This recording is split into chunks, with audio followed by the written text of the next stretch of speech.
Yeah, that's fine.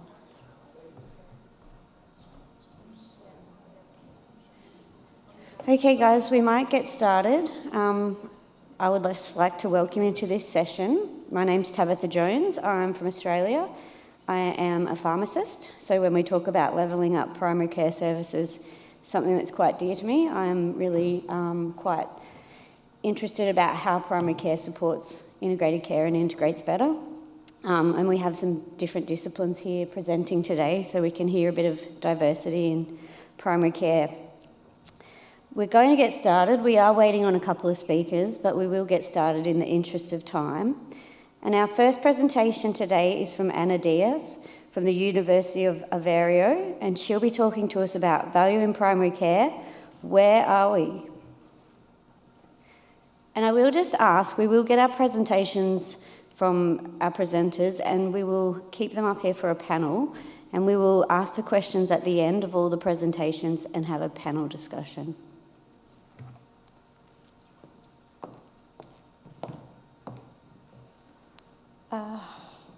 So I'll use this. Okay, thank you.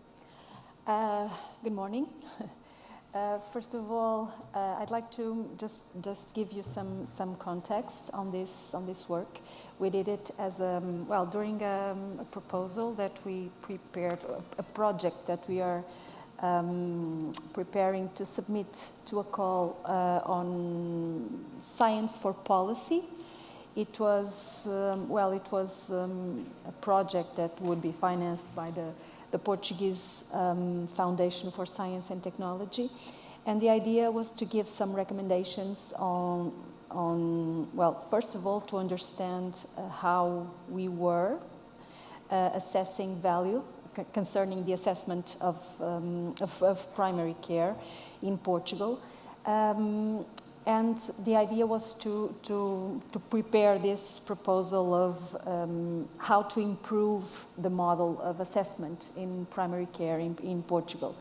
And that's because, as we know, the way we assess organizations and the way we assess the care that we provide affects organizational behaviors, affects the practices, affects the way we design care, and affects the performance of the individuals. So the idea was to briefly give you some context. Well, the first approach was to understand, here is some background. These new approaches of these assessment models based on this idea of value-based healthcare. This is something that is being used and applied in assessment models, emphasizing results with patient outcomes, efficiency, and this concept of patient in the center. And this exploratory work, this work that I'm presenting now, is just a result of a narrative review. It was the first step, and the idea was to understand if Portugal was ready to embrace this transformation, to consider this approach of value-based care. In a particular context that we are living now in Portugal, a context of change, we have this model, this formal model, integrating primary care with hospital care.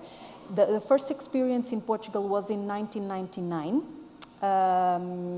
in a hospital that is in the region of Oporto.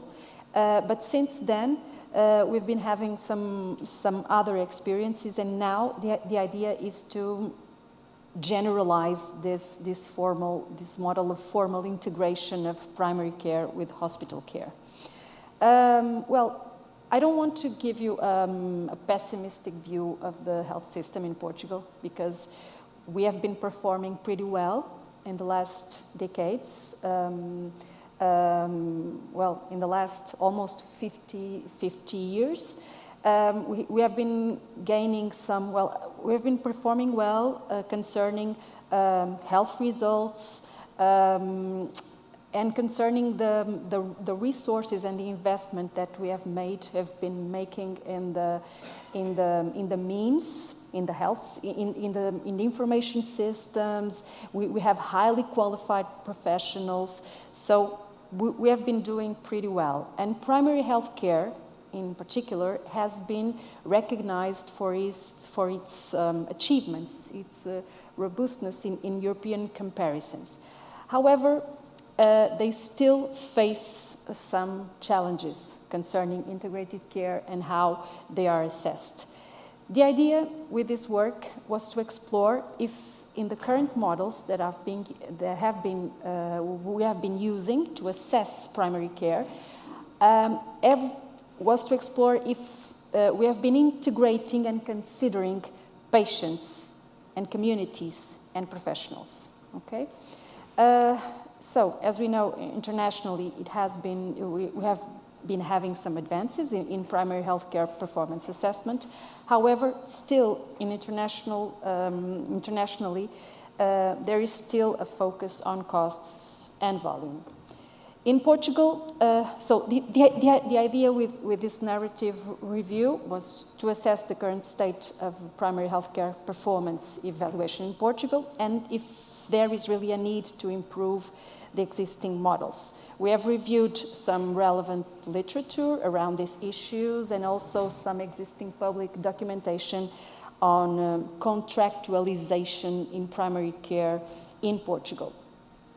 So we have some developments in primary healthcare evaluation.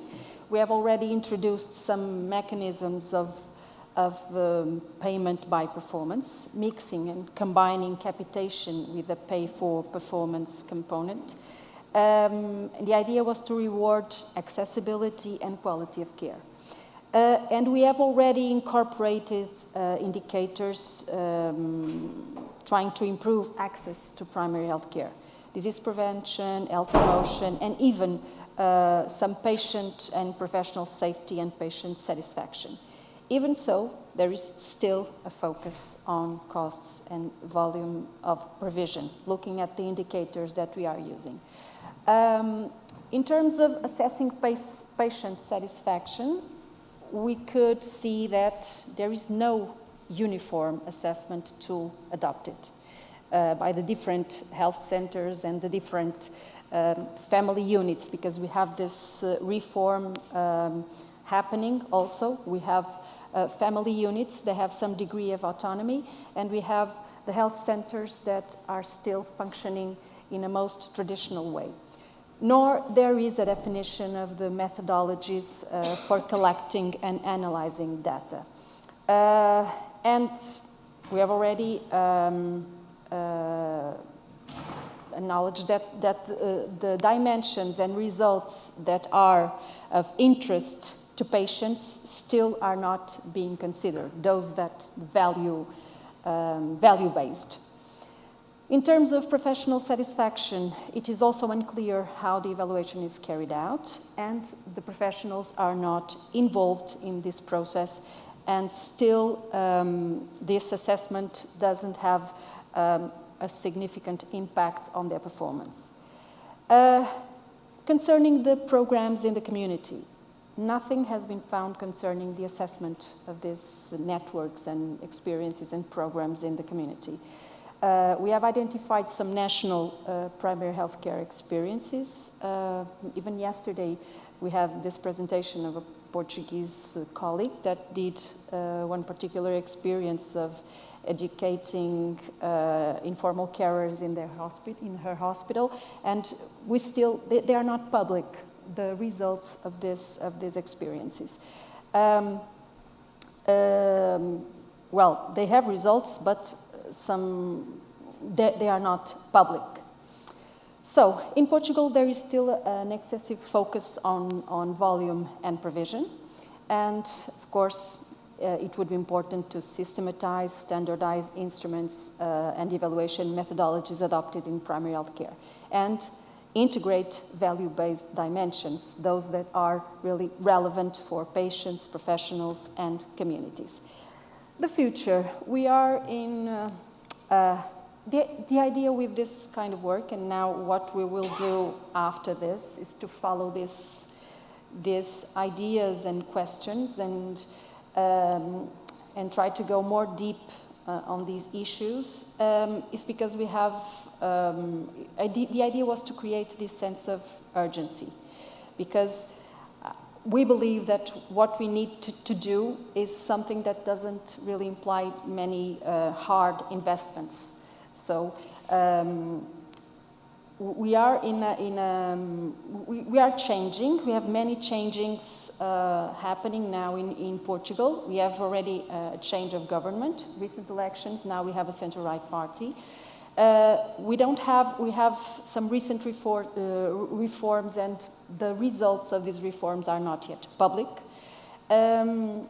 It's being built. I think we have another presentation this morning of someone from this group that is preparing this, is working on this new model of evaluation of the local health units.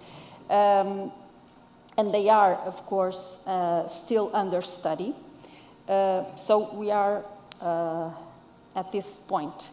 This future model will also include indicators of user experience, organizational behavior, and coordination of care. But now we still don't know these specific indicators. They are being developed. Even this extension and this generalization of this local health unit,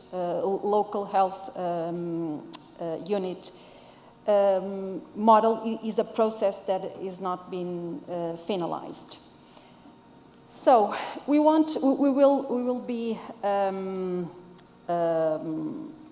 looking at this at the future measures, and we will, as researchers, try to assess the relevance given in this new model of assessment to primary health care in this process, and what changes this model will consider concerning primary health care, which measures of value are being created, and if we can identify some value for patients, professionals, and communities. We will try to explore if these organizational models, and specifically these local health units, that is a formal organizational model that tries to integrate hospital care and primary care, chosen from the top, as well as the payment model that will be selected, and the evaluation model, if they really is going to favor, as proposed, this integrative approach to the provision of care. So now we have many questions, okay? So some references that we used, and well, this is a bridge, a pedestrian bridge that we have in Aveiro, and I think that's what's missing. We miss bridges between organizations and between people. Okay, thank you.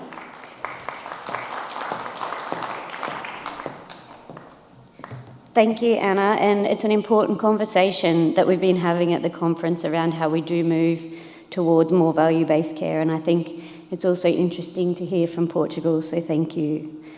I would now like to invite Michael Donaldson to present the next presentation. He'll be talking about improving access and reducing costs with a primary care-based specialist oral surgery service.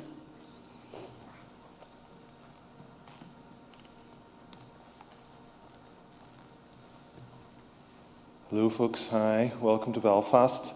As you can tell, I am from Belfast originally, so if you're from overseas, you're very welcome, and it's fantastic to see you. And I'm amazed how many people have come from other countries to this conference. It's just been terrific.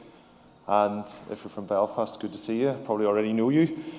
So I'm going to be talking today about access to primary care-based oral surgery services. But really, when I listened to Professor Bengoa on Monday, he put a line in his talk about increasing privatisation, and the penny really dropped with me that what I am talking about here is trying to resist increasing privatisation within dentistry. So I'll try to draw that out as we go along. How dentistry operates in Northern Ireland in primary care is really, it's quite complicated. I'll do my best to sort of sum it up in a minute or two. But basically we have 360 or so practices on the high street. Those practices are owned by the dentists who work in them.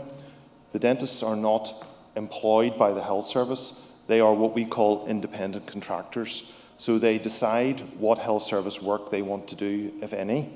They can flex between health service and private, just depending on what they feel is best for their business. And in some ways, they're a little bit like a taxi driver. If the fare is right, they'll take the job. If the fare isn't right, they won't take the job. So it's very dynamic, and it's very, very hard to plan for that. And up until this initiative that I'm going to talk to you about today, oral surgeons who worked in the high street were paid in exactly that way. They were paid a fee for the treatment that they provided. So if they extracted a particular type of tooth, there was a fee. If they removed a particular type of cyst, there was a fee for that. And it was all built up in these little fees which give them their earnings. In Northern Ireland, there are 3 secondary care sites that provide oral surgery services. 2 are in and around Belfast, and 1 is up in the northwest, close to the border, in Derry. And oral surgery really is, it's a specialism within dentistry, so you would have your regularly qualified dentist who would have spent 5 years at university doing the degree, and then after that you can do specialist qualifications, and an oral surgeon would spend a further 3 years learning really about jaw surgery. So it's not so much about the teeth, but it's about the structures in which the teeth sit.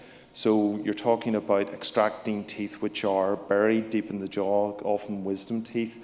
It could be something like a cyst where you'd have to remove the cyst, or increasingly it's implants, which just seem to have taken off massively across the world. And the placement of implants, particularly in the upper jaw, is very tricky to do, and you really need to have an oral surgeon to do that. But implants are very often private, so right away you can see the tension for an oral surgeon working in primary care to maybe drift into the private and more lucrative end of the business.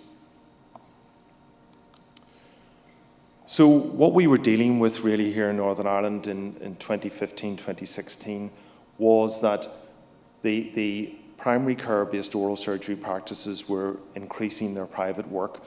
That meant they were doing less health service work. That meant the waiting times for health service work were going up and up. At the same time, those 3 secondary care sites that I showed you on the previous slide, they had very long waiting times, 2 years plus, 12,000 patients waiting. And for the sort of patients that need oral surgery, very often they are children. Children who need maybe orthodontic treatment. They can't get the orthodontic treatment until they get the oral surgery. Now, I'm not talking about oral or orthodontic treatment that is just to make your teeth look straighter and look more attractive. This is orthodontic treatment really for function. So if they don't get the oral surgery, they would lose teeth, they would have missing teeth, teeth would be damaged. So it's really quite important. The children growing up then maybe, there's a psychological impact for that. And even for the adults who need the oral surgery treatment, if they don't get it in a timely manner, they're going to experience a lot of pain and discomfort. So waiting for years is not really acceptable. So we were really motivated here to try and get access in a timely manner, and also in a way that was geographically appropriate, so people didn't have to travel too far to those 3 sites, which, as you could see, are very spread out in Northern Ireland. So this is the sort of activity that we were beginning to see towards 2015, 2016, just before we introduced the pilot. The private end of things was really taking off. So this is the health service activity, and you can see that the drop that occurred between 2014, 2015 and the following year was really enormous. And we were very worried that this was a trend that would not turn around by itself. So we were looking at essentially the collapse of primary care-based oral surgery under the remuneration arrangements, under the remuneration model that existed at that time, which, as I say, was a fee for each individual small treatment that was provided, and if the fee wasn't attractive, the dentist didn't provide the treatment. So what we did was introduced or designed a system ourselves. We did a draft version of it within the organisation that I work in, the Commissioning Health Service Organisation. And we were utilising a legal framework which is available in Northern Ireland and in fact across the UK called personal dental services. So the standard model of dentistry in primary care in Northern Ireland is very restrictive. You can really only do certain treatments and you can only get paid a certain amount for those treatments, and the monitoring and regulations are very, very tight. Personal dental services allow much more flexibility, and they also have built into them a requirement, a very strict requirement, to consult with relevant stakeholders, which is entirely appropriate. So once we had drafted up a model, we then went out to consultation with the providers and their representatives, the British Dental Association, with patient representative groups, with really anyone who would be interested in this or impacted by this. And so after consulting with these groups, we refined our model, and it was essentially co-designed the model. We drew very heavily upon a document which had been produced in England a couple of years earlier, which was all about grading the complexity of oral surgery. And that was really useful because it was an expert document and it removed a lot of the debate over whether this was a simple treatment, an intermediate treatment, complicated treatment, or a very complicated treatment. And we were able to use that to determine fees and to set case mix. So that was a really important thing for us. And just to summarise the document, it specified 3 clear levels for oral surgery. Level 1, what your average dentist should be able to do. A dentist who's spent 5 years in dental school and gone out and worked in practice. Level 2, more complicated than that. You would need enhanced skills for that, specialist skills. Level 3, definitely a specialist level. 3A, definitely a specialist level of care. Could be a specialist or possibly into the world of a consultant who would be a hospital-based specialist. And level 3B, definitely a hospital-based specialist.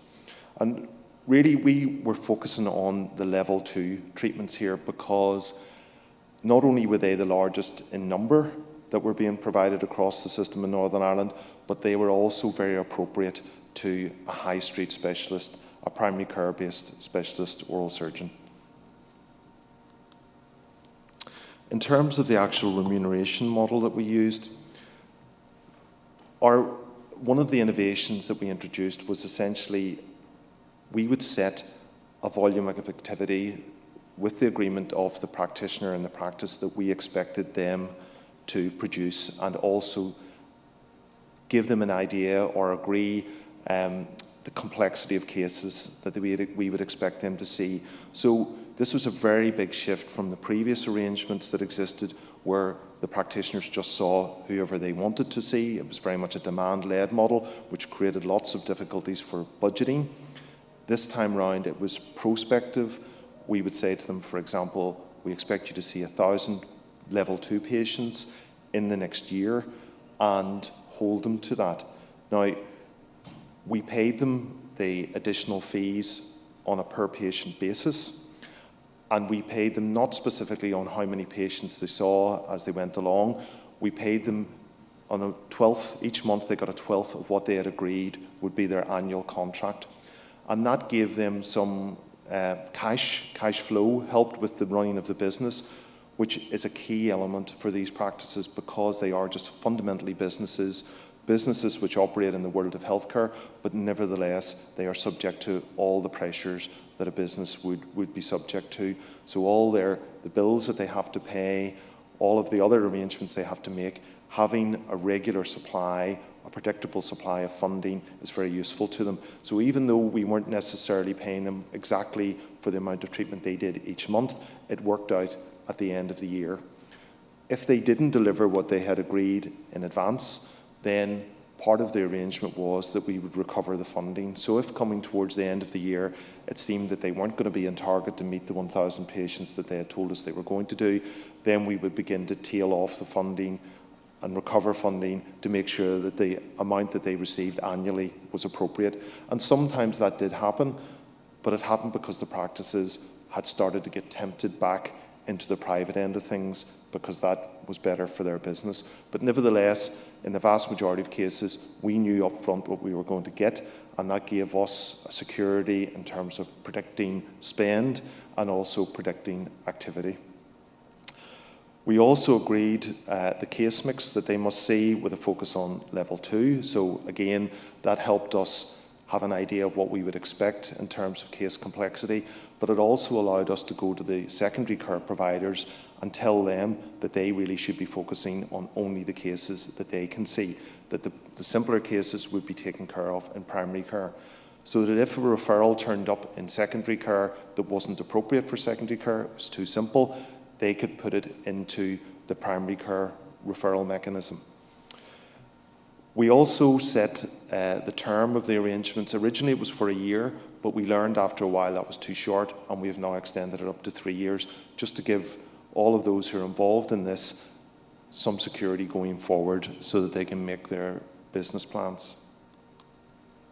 So this just gives you a little idea of how the system works. If a practitioner sees a patient who requires oral surgery and it's a level 1 oral surgery case, then they really ideally should be seeing that patient themselves. Or if they can't see it, they should get another dentist within their practice to see that patient.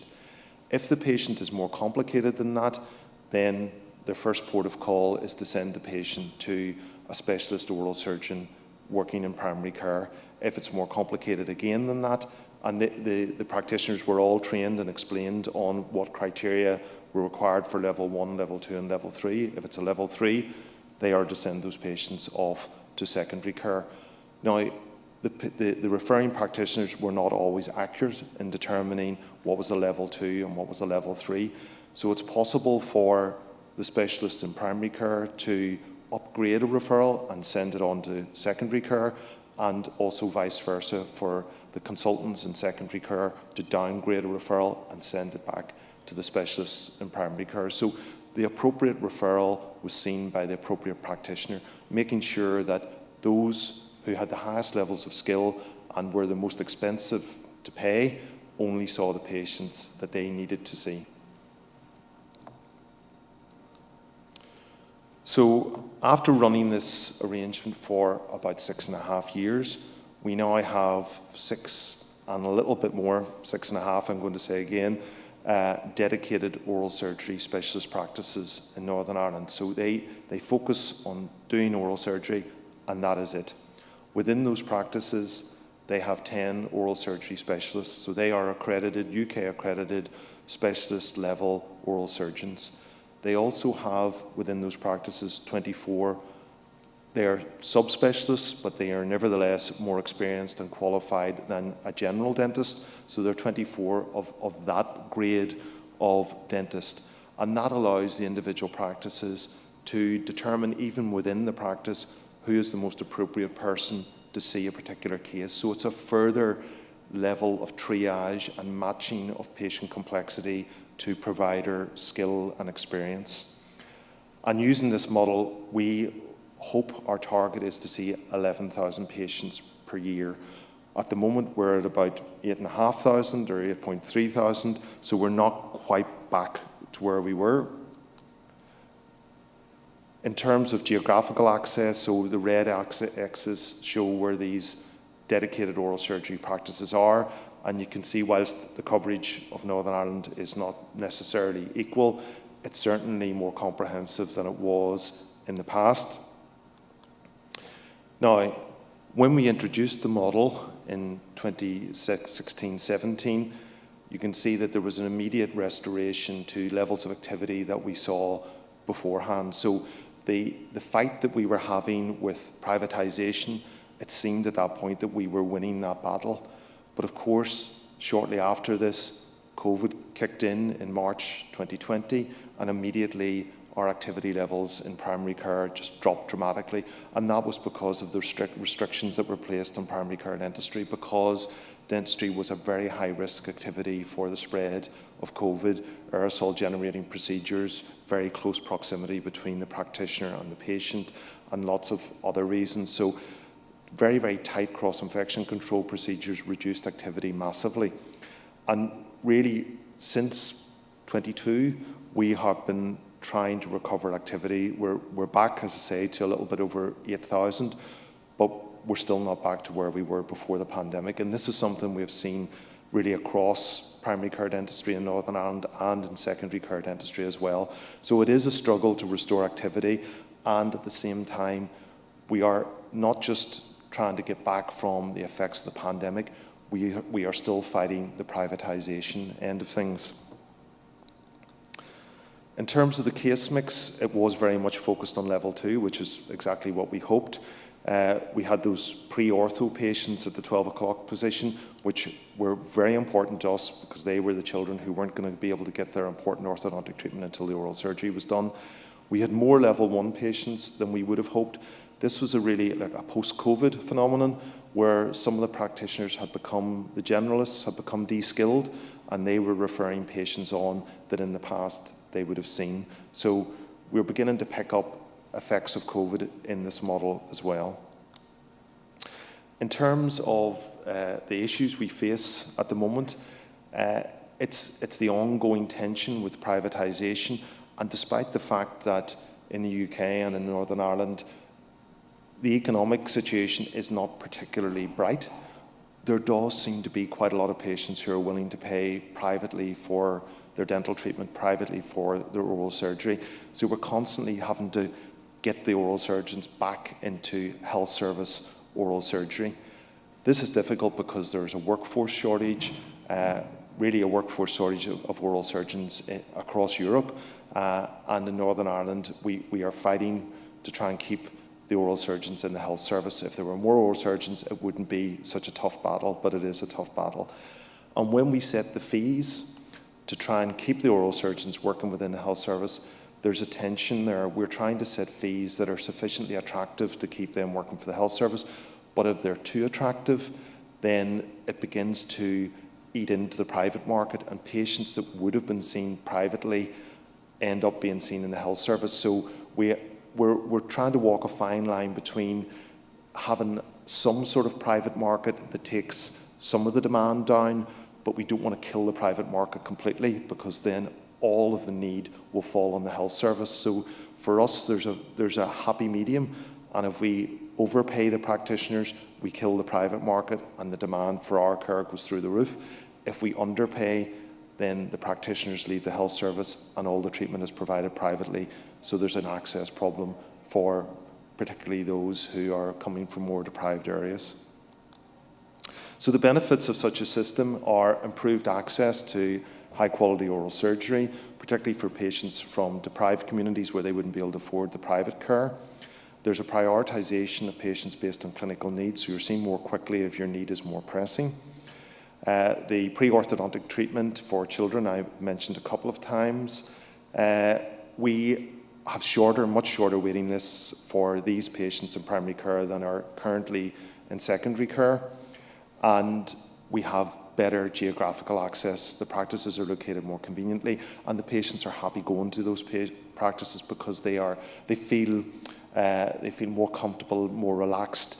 The anxiety that often goes with a formal visit to a hospital, particularly for dental treatment, is not so severe in a primary care setting. From the provider perspective, because we are now on the 3-year arrangement, there's greater business viability. They know where they stand financially. They're able to make plans going forward. They're also able to vary how many patients they agree to see with us. So if their capacity is reduced, for example, if a member of staff on maternity leave, they can dial down the arrangements. So that flexibility, they like that keeps them happy. And as I said, within their practices, they are able to match the complexity of the case to the skill of the operator. Lastly, for the Commissioner for the Health Service itself, We have been able to so far sustain and secure this service. We have an effective and well understood referral pathway that's well embedded in the consciousness of practitioners across Northern Ireland. They've learnt the system, they know how it works.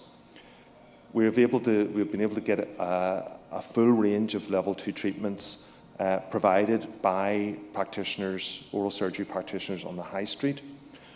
We've massively reduced inappropriate referrals to secondary care, so secondary care is essentially only seeing the cases that it should be seeing.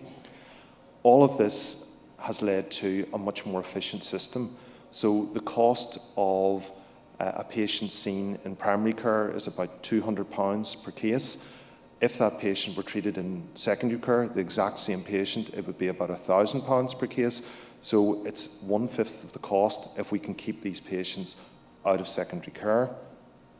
And from my perspective as a Commissioner of Health Services, because we have the upfront prospective arrangement of how many patients are going to be seen, I know how much that's going to cost, and I'm therefore able to budget more effectively for that spend. Thank you very much, and I'll take any questions later.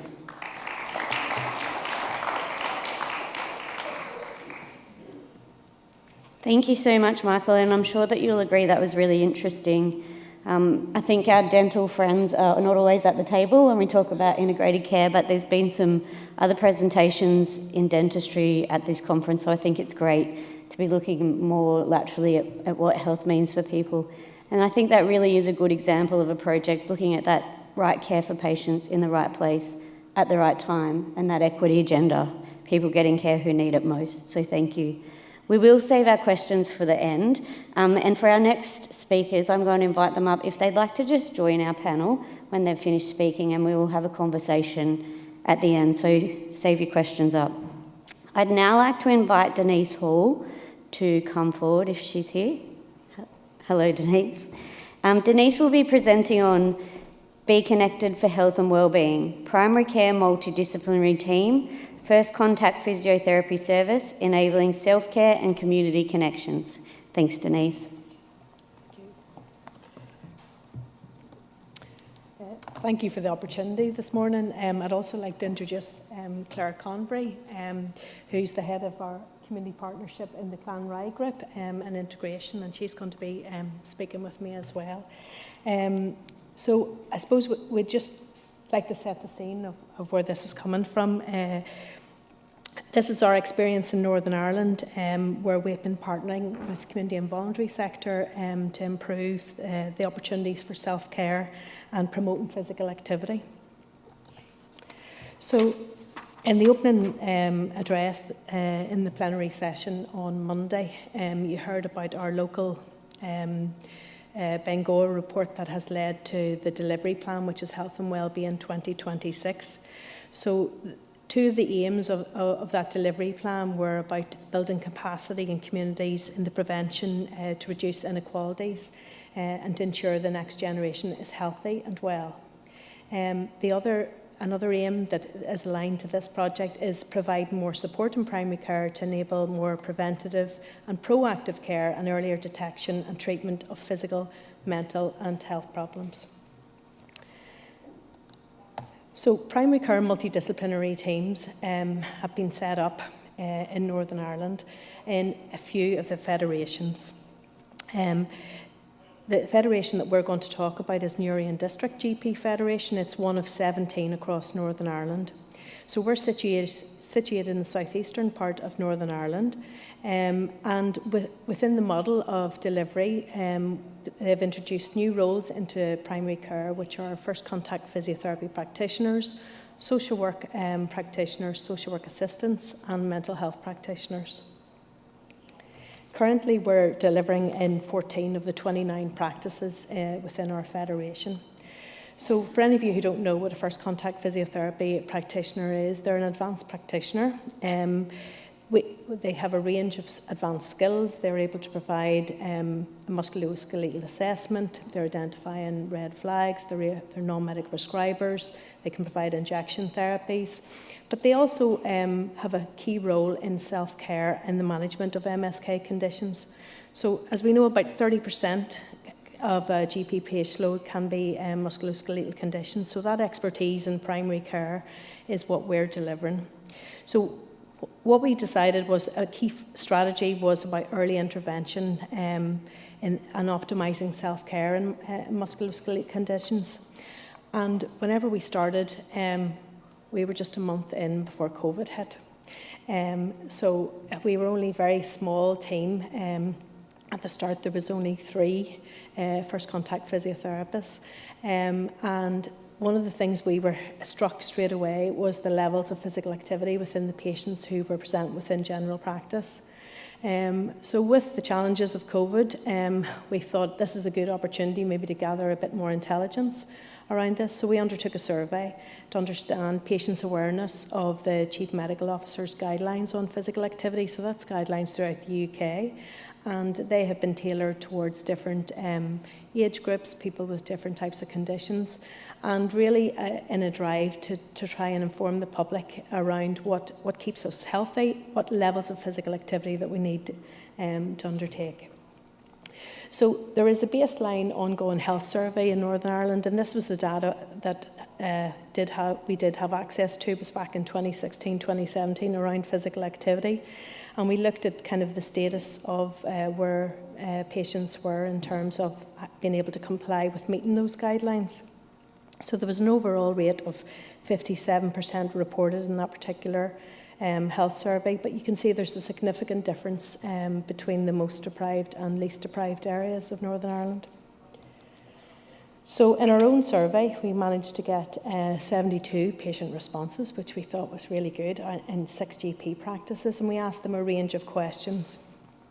So we asked them around what their levels of physical activity were, and about 65% of the patients were doing either 2 sessions or less in a week, which was really concerning. But another area that we want to look at was confidence and actually just trying to get started. Where do you get started? And really there was very poor confidence levels, about almost a third rated between 0 to 3 out of 10 of confidence in how they would go about it. And we asked them what would be helpful, what could help you become more physically active. So there was a large proportion of them were telling us, about 66%, they needed a bit of guidance on this, particularly from a healthcare profession or from supervised sessions to help them make that start. And then we also looked at the reasons why they felt it was preventing them from being more physically active. So COVID definitely was a barrier at that time. We were under strict lockdown, so that was significant. But also what was significant was the number of people with physical or mental health conditions and also their own motivation. So what did we do about it? Well, we felt it was important that we had kind of a multi-faceted approach to this, because certainly there are many factors involved in people becoming more physically active. So we decided to plan for a range of service improvements that we hoped would improve this. So we developed electronic resources, so at that time everything was online. So we developed a web page with our GP Federation, and we connected patients to things they could do online as well. We also connected them to the community and voluntary sector information and advice, and also advice on musculoskeletal conditions that they could access. So that could be accessed by all GP practices across the Federation, by patients. It wasn't just the ones that we were in. The other piece of work that we did was improving health literacy training for all the MDT staff who were in practice. We undertook that.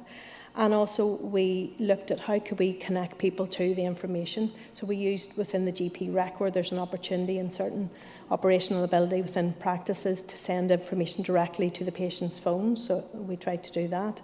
And also we looked at how could we involve patients in producing something that would help them connect to other things in their local community to become more active. So when the restrictions raised a little bit, that's our webpage, we planned a community connection event.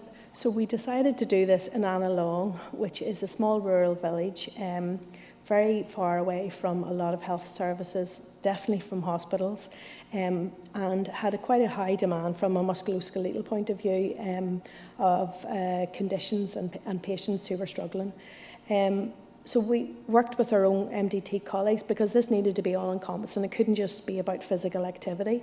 And our project manager and our leads for mental health and social worker, we liaised with the trust and the community and voluntary sector, and we tried to get as many organisations together to an event, and 37 of them turned up, so that was pretty good.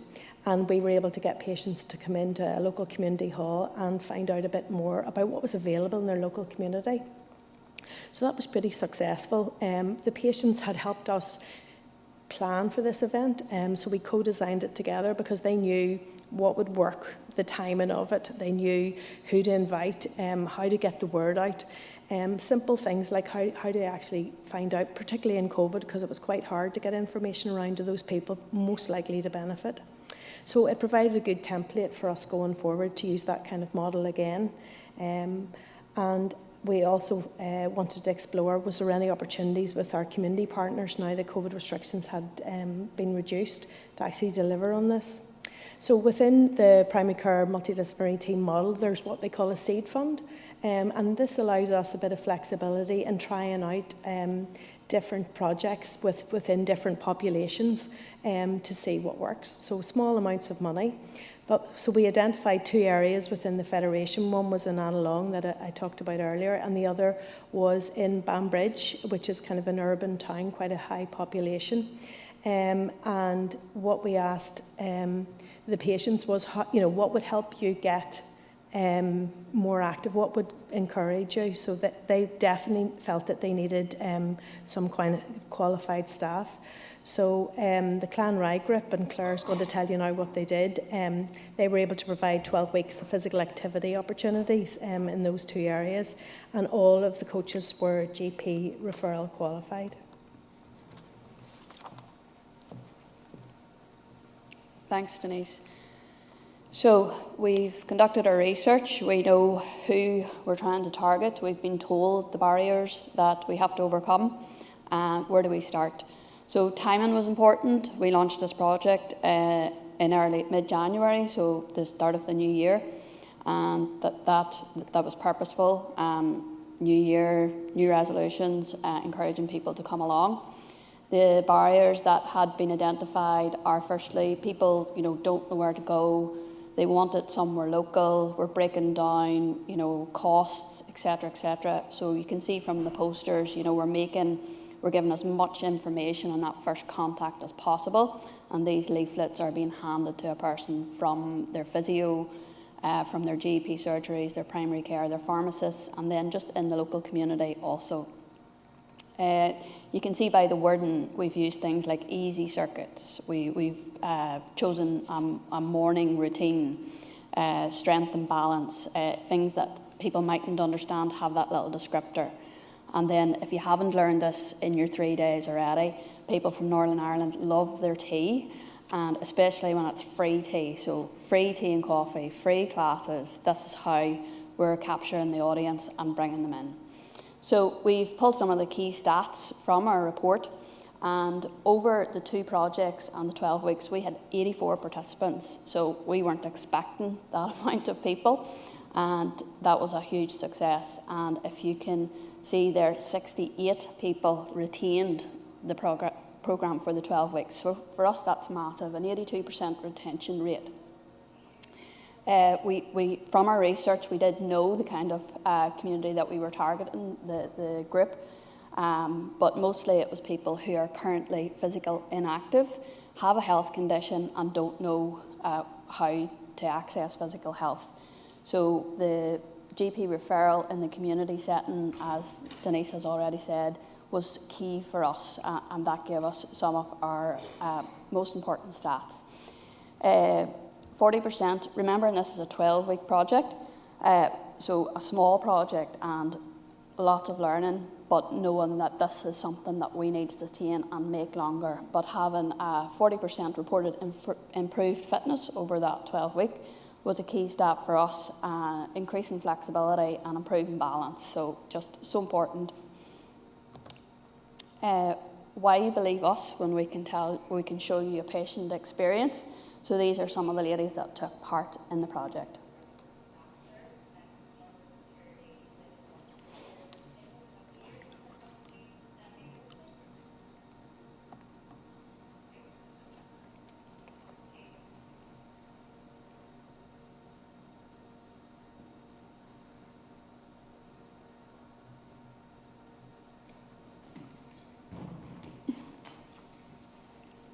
You might have to believe us.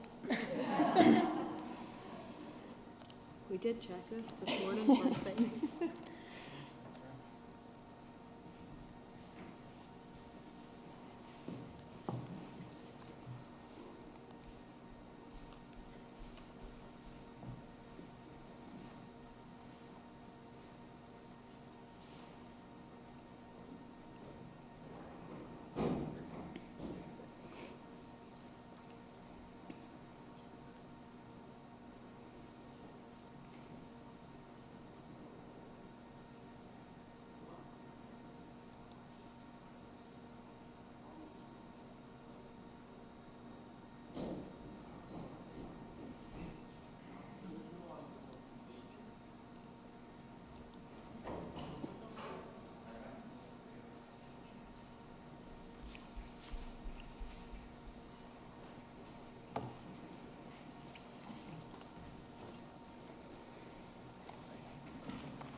Enjoyed it. I thought it was good for my mental health as well, and it certainly made me more flexible, and I enjoyed the bit of crack with the girls. Just the fact of me time and getting into the zone and doing the breathing and doing the gentle exercise, and it wasn't too much, so it was within my capabilities, so I enjoyed that. It gives you something to do in the week, it gives you a focus. You have to go to class and you get up and you do it, and it was all about keeping moving when you get older. I have arthritis, a frozen shoulder, and I have 90% loss in my knees in the cartilages, so I'm building up muscles on my bottom leg and top leg. Well, I thought Emma Gosh was absolutely brilliant. She didn't put any sort of strain on anybody, told them to do it at their own leisure, and she went along with everybody's pace, and that made quite a difference. It was so enjoyable. Afterwards you could go to sleep, you're lovely and relaxed. It catered for my needs 100%. I felt a lot better in myself. I mean, confidence, self-esteem, you name it, it improved everything about 100%. It's very relaxing. I find it de-stresses you really, and just really a good feeling, a feel-good factor whenever you finish the class. Meeting after the class and having a cup of tea or coffee, discussing the class and that. Yeah, looking forward to it every week. I live on my own, so I like to socialise and keep active and combined all those things. But sort of be kind of anxious sometimes. I found that the classes were very good for relieving sort of any tenseness or anxiety that maybe I'd have had that morning or even coming to it. I always felt more relaxed when it finished.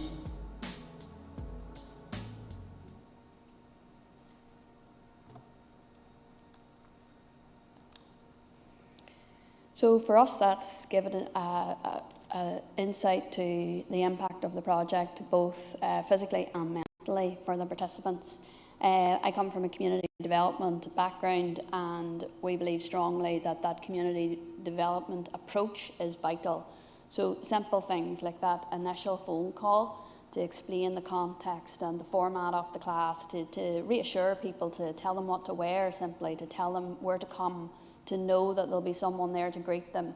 If you've spoken to the person that's actually taken the class before you get there, that's relieving any anxiety or a lot of anxiety that you may have about attending.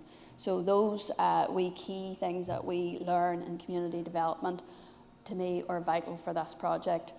The time and the reassurance that the instructor has, because they're supported by other staff on the day, to give people that reassurance. So, you know, to listen to their background, to reassure them that they have that training in GP referral exercise, and to know that we had this culture that historically that if you're injured, rest, don't move. But now we know the learning is the more we move, the more helpful that's going to be. It's all about movement. So reassuring people and giving them that confidence that they're not going to further injure themselves, or that this is actually going to help, but also that they can do it at their own pace and they're not going to be forced to do anything that they don't want to do. So for us, that was massive. And as I've said, the tea and coffee, the social time, and I knew that would get a wee mention in the video as well. Signposting. So 12-week project, we're always coming back to that. That's what we're funded for. It's not enough. We need longer term funding. We need these projects to be sustained. But in community development, the best thing we can do is signpost. So 12 weeks is mostly enough to give people that confidence that they could then move into the community or the services that are already there. One key element of a barrier, it was proposed as finance. So community development then are going to have the community sector, and when we're funded and partner with other organisations, we're going to be able to break down those barriers to provide either low cost or no cost programmes for service users. And then also, even like during this, the cost of living increase, etc., people don't want monthly subscriptions. They still need to be able to pay as you go. So that's important for people as well. And again, keeping it local is key. Going down to your local community hall, going to your local leisure centre.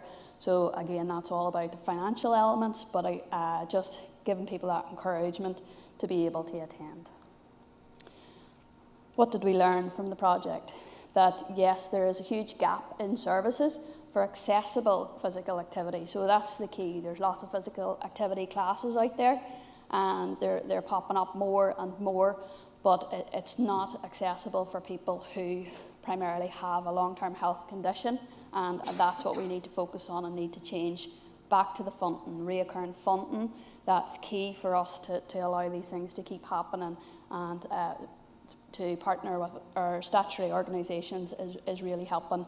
Classes again, local, keeping it local and accessible, and being able to measure it. So, we have to prove evidence in some way, and we did use measurement tools, but nothing that we really found could be covered in such a short space of 12 weeks. Mostly the health and wellbeing improvement measurement tools need a longer experience. So back again to that financing and reoccurrent funding, of course. So the retention of staff. So when we have these excellent staff, as again was mentioned in the video, and they're exactly the staff that need to be doing this work, but mostly then they're hired in for a short period of time, or if they work within the community sector, they're moving on because we can't ensure any sustainability in our own projects. Meeting the person where they're at, that's massive. So you can come together with a group, a like-minded group of people. They're all coming from similar backgrounds, from similar location, but they're not in the same place. And that's a community development approach again. It's meeting someone where they're at, giving them the time, the encouragement to find what they need to continue on, and to equip them with the tools to really take ownership of their own health. Okay, so next steps. What did we do next?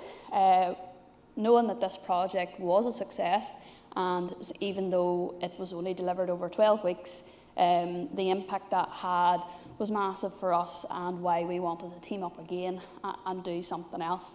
So we're thinking about what other groups of people need this help, need to look after their physical activity and improve their health.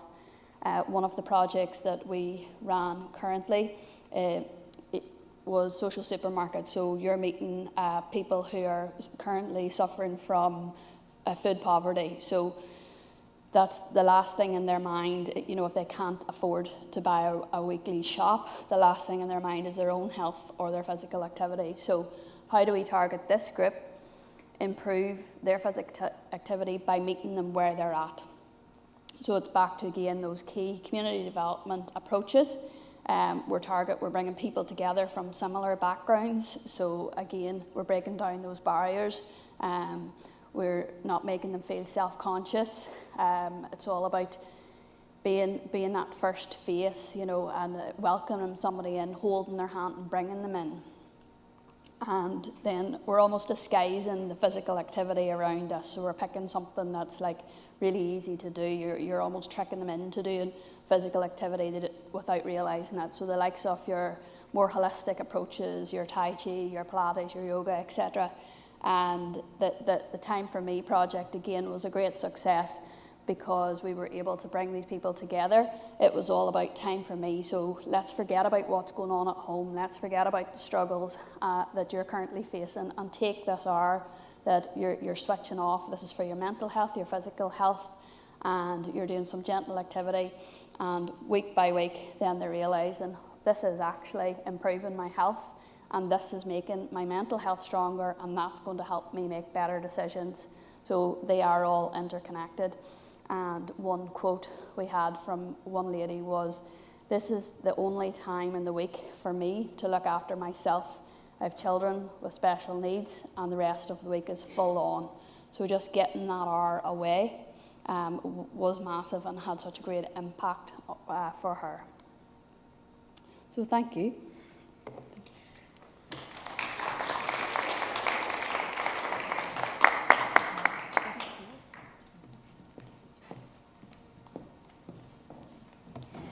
Thank you, Denise and Claire, and I'm sure you agree that that was a really great presentation.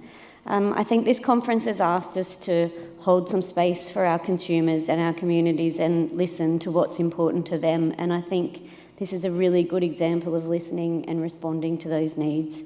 And it's interesting, a cuppa in Australia, a cup of tea, is a very good draw card as well, so I feel like it might be a universal language. I'd now like to invite Yuk Fan to the stage for a presentation. He is from Ku Tech Hospital, and he will be talking to us about systemic lifelong care services, integration using Yishun Health's unified care model, and health system transformation playbook.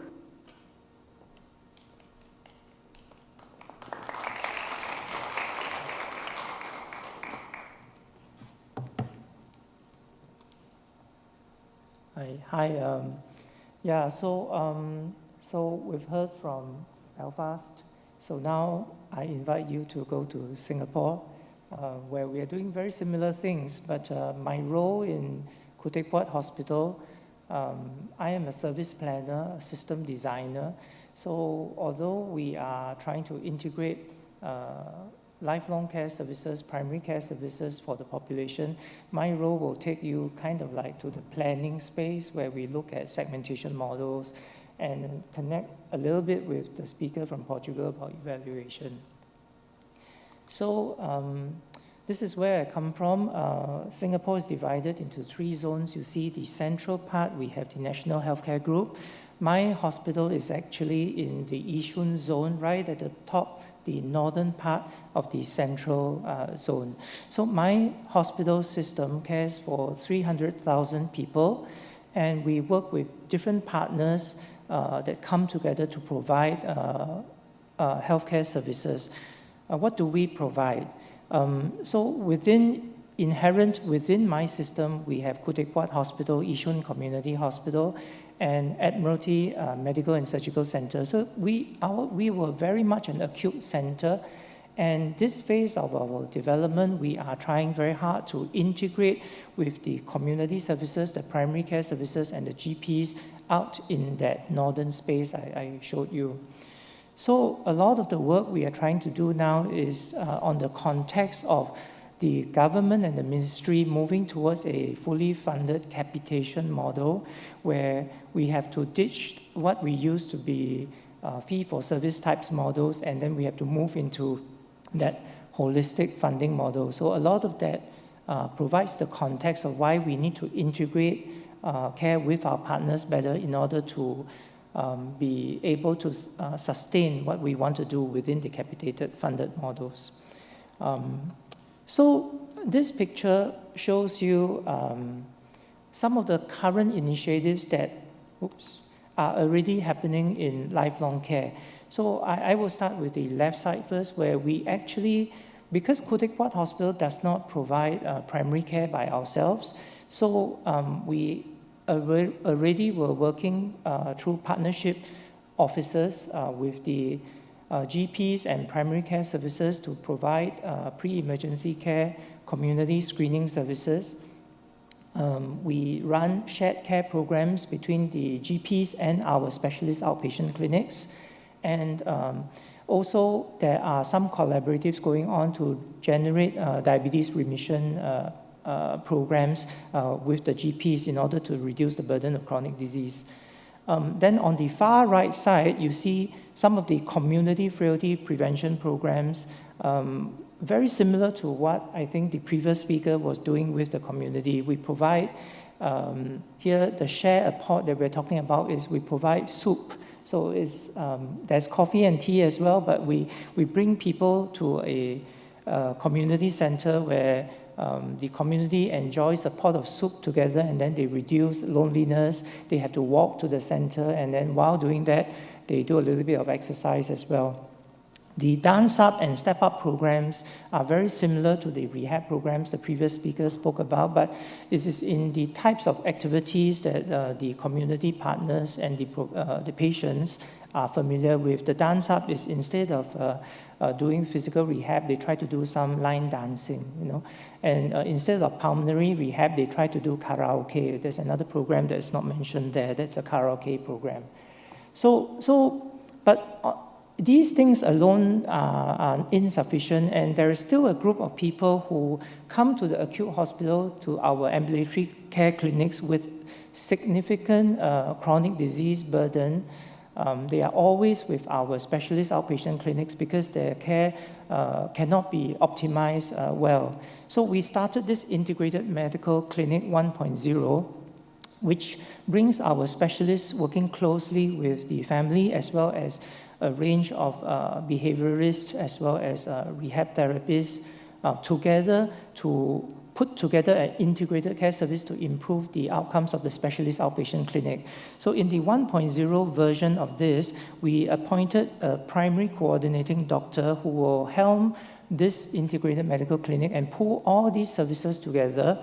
And the next phase of what we wanted to do was to integrate this integrated medical clinic with the community frailty prevention programs on the right side, as well as with the GPs out there, so that the shared care partnerships could be continuous and seamless between the ambulatory settings in the hospital and the primary care settings in the community. So this was what we were thinking about doing to increase the seamlessness and the whole process of lifelong care. So in order to do that, we conceived of what we call a unified care model, which we term as a demand-sided model. Because my hospital, my ambulatory specialist outpatient clinic is what we call a supply-sided services model. So there are numerous supply-sided services models, right? So it could be a profession-based model, it could be a site-based, hospital-based model, it could be a disease, musculoskeletal condition-based model. So we conceived of a need to describe a demand-sided unified care model that represents the needs, the totality of needs of the patient from the need side, from the demand side, and then use that to align and integrate all the services models on the supply side that we are providing together. So in this model, you see at the top part, the green part, if we look after patients in the lifelong sector, if we manage their conditions well using ongoing maintenance, then we prevent worsening that is significant and permanent. If we do it well, we might potentially even create improvement that is significant and permanent and move them to the left side, right? The shift left programs have been mentioned quite a couple of times. So at the same time, we also do this in a systemic way. So anyone in the lifelong care segment, if they suffer from a crisis, they will be escalated into an episodic segment in my hospital, and then upon treatment, resolved back into the lifelong segment. So this is the model that we use to then think about how to integrate various supply-sided services model to create a unified lifelong primary care integration. So based on this, we were able to look at the population segmentation models built for the green part, right? So we segmented the whole 300,000 population in the north of Singapore into 7 lifelong care segments. I won't go into the details there because the segmentation model has been described in a parallel session in this conference. At the same time, if they arrive in my emergency department with an acute condition, then they would be attributed into 6 acute segments in the hospital. So today I'm focusing more on the top part, the green part, the 7 segments and how their care will be integrated. So this is a services strategies model that says that anyone and everyone in one of those lifelong segments will require one care plan strategies, and they need enrollment into a primary coordinating doctor or primary clinician who will formulate a one care plan with comprehensive person-centered needs assessments and goal setting, and then we would execute that one care plan across the multiple services, whether in the community, in the GPs, or in the ambulatory outpatient clinic in the hospital, right? And then, of course, there is community development work that also needs to be ongoing in the community to provide that envelope or that container for all these to be integrated into the family and in the community space. So using these 2 models, the lifelong care segmentation model as well as the services strategies model, we conducted multiple stakeholder engagement conversations. And these conversations were designed to bring the different perspectives, whether they are from the community, whether they are from the ambulatory clinics or from the primary care clinics, and to together frame the context of change as well as to encourage redesign of processes to bring the services together. And you can see a list of things that emerged from some of these multiple stakeholder conversations. They are by no means exhaustive. One of the key things we were struggling with was the scaling up of the primary coordinating physician or doctor program to be able to enroll sufficient numbers of patients from the segmentation models. So that became one of the top of the list transformation activities we need to pursue, and we are actively working on that one. You might be wondering why cardiology, renal, diabetes clinics, etc. are involved. So I spoke a little bit about, we tried the IMC 1.0, right, the Integrated Medical Clinic, which was our pilot to start integrating care for the complex patients that keep coming back to the specialist outpatient clinics. And we started that pilot, but we did not have enough services providers to be able to meet the needs of all those in the higher complex segments, the segment L5, L6, and L7, right? So because of that, that became one of the most important tasks that we need to do to increase enrollment. And of course, workflow redesign to the various departments that need to work together at that scale for that number of patients, and also workflow redesign with GPs and polyclinics. And we are also, in another parallel session, we described the development of a unified needs assessment model to improve needs targeting in the one care plan. And lastly, patient registry and dashboards to be able to track outcomes and evaluate the total cost, utilization, experience, and chronic disease management outcomes for each of the population segments. So this is an example of the engagements that were done for different subspecialties, encouraging the specialist doctors to come on board to become primary coordinating doctors for those complex chronic disease patients. So the numbers of PCDs that were subsequently enrolled are indicated there. We are still in the progress of scaling it up. And these are the numbers of patients that have been attributed to different IMC 2.0 clinics after we have enrolled the PCDs, and the numbers are trying to reach the numbers that are predicted by our population segmentation models.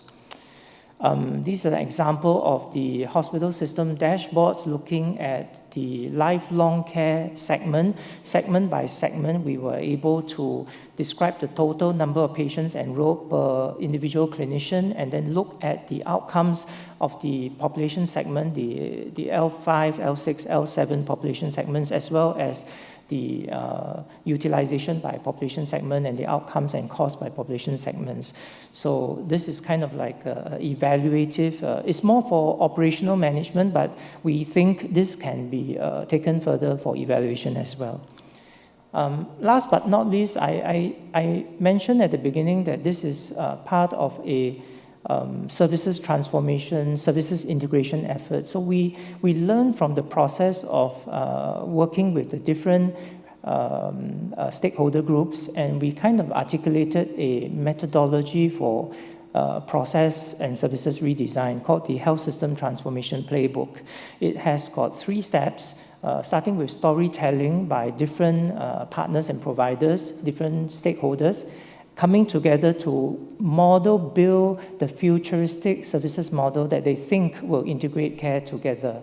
And then after that, finding paths that each of us, each stakeholder can take to bring their activities and processes forward towards that model that they articulate together. So the model that has been built includes the unified care model, the strategies model, as well as some of the dashboard models that we have articulated. It's published in a paper, so if you scan the QR code, you can get to the full paper itself. There's no time to go through the whole thing, but I want to talk about some of the major takeaways to end. Change and transformation is a very complex process. A lot of things need to be transformed at the same time by different teams in different subsystems, and through time, coherence need to be achieved and maintained. So context is very important, but we need to bring that context into a cascade of interdependent models. You see how the models link to each other. Segmentation model links to strategies model, links to process models. And so that when you have this cascade of interdependent models, you can ensure coherence of change and transformation through time. And then those models then prescribe paths for individuals to change. This whole process needs to be iterative, as if a sequential process, but not always, to achieve that systemic whole system change and transformation. And lastly, we need to make sure that we address immediate challenges that are important to every single team and stakeholder. And then that means that we need to be polarity ready. We need to be able to address what they need and point to the future at the same time. So this requires us to use implementation science that is systemic, and that's an example there, Health System Transformation Playbook. So with that, I thank you. These are some of the great people that I've been working with that has given me this opportunity to share with you what we have done together in Singapore. And those who would like to speak more about this with me, that's my QR code there to my LinkedIn profile. Yeah, thank you very much. I'll take questions later.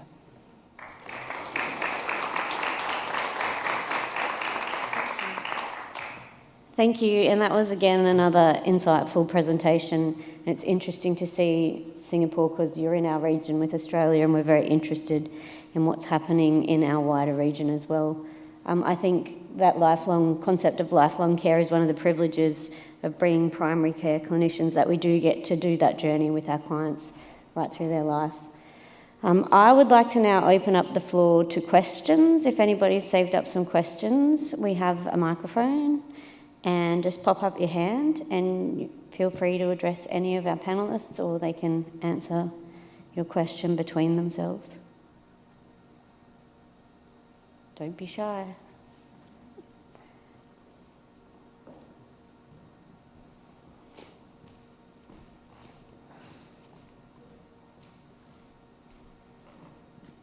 Thank you. Michael, this question's for you. I noticed there's a big gap whenever you look at the map of Ireland, or Northern Ireland, no Tyrone, no Fermanagh. Couple of things for me, maybe to understand the reason for that, and then what happens to the patients in those areas. And by developing a new service, if you like, to meet risk, have you created health inequalities? Sorry, lots of parts to it, Michael. Yeah. I don't know if my microphone... Is it working? You can come up here if you want. Yeah, okay. Yeah, so one of the other things I should have mentioned, actually, I mean, there's just so much in the way primary care dentistry in Northern Ireland operates, is that the practitioners are free to set up wherever they want. So it's very much a business-driven model. Even if they're working within the health service, they make a determination where's best for them. And basically in the west of Northern Ireland, it's not as attractive to dentists in general and oral surgeons in particular. And we find there's a sort of phenomenon, and I think it happens across the UK, is that dentists tend to work closest to where they've trained.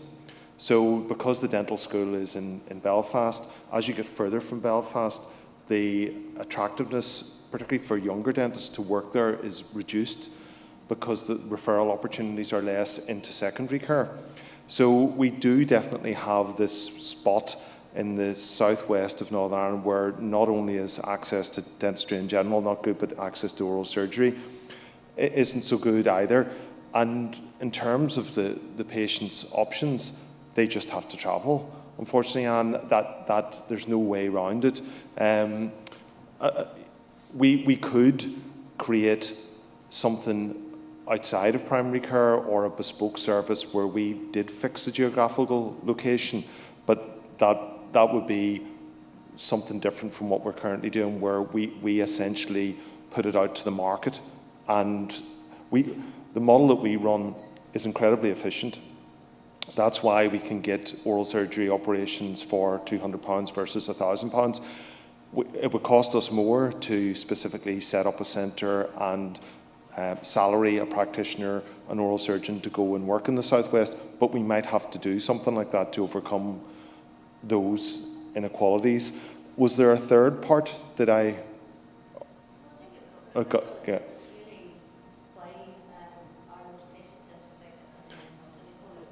Yeah. I was wondering, do they go into trust services? They probably no more so than any other part of Northern Ireland. I think there are established geographical inequalities there, probably that go beyond dentistry as well. And unfortunately, they have maybe come to accept that travelling, because it is quite rural and the population is quite is quite sparse. It's not very dense. With that comes maybe an expectation that they might have to travel. So yeah, we probably do need to do more to try and make sure that there is a bit more equity there. No, thanks very much. Okay, Grant.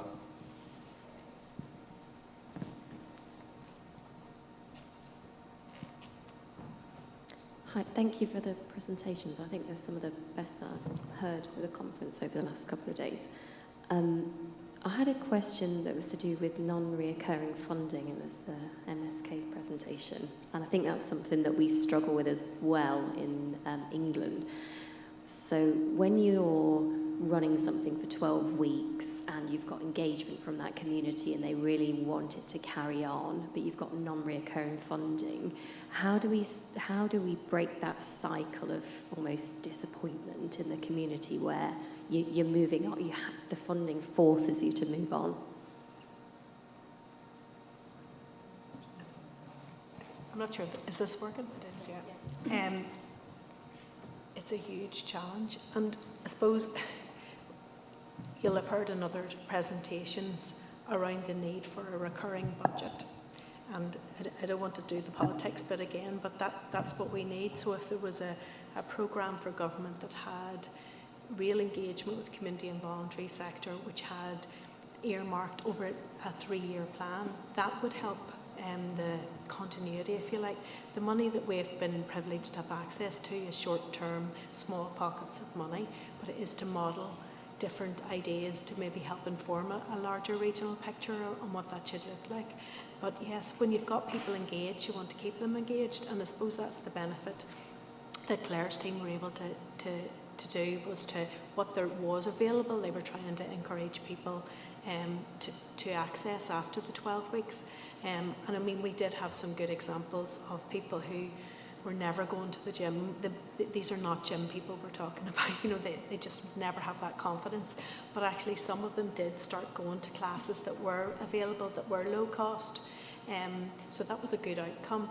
But it's not perfect that we don't have something recurrently. And I suppose if we had a regional framework around where, if you like, health sits, And as we've said in other speakers, you know, the workforce is also within our community and voluntary sector as well as within professional staff. So we do need a strategic approach to that. Yes, good question. I would have asked the exact same one.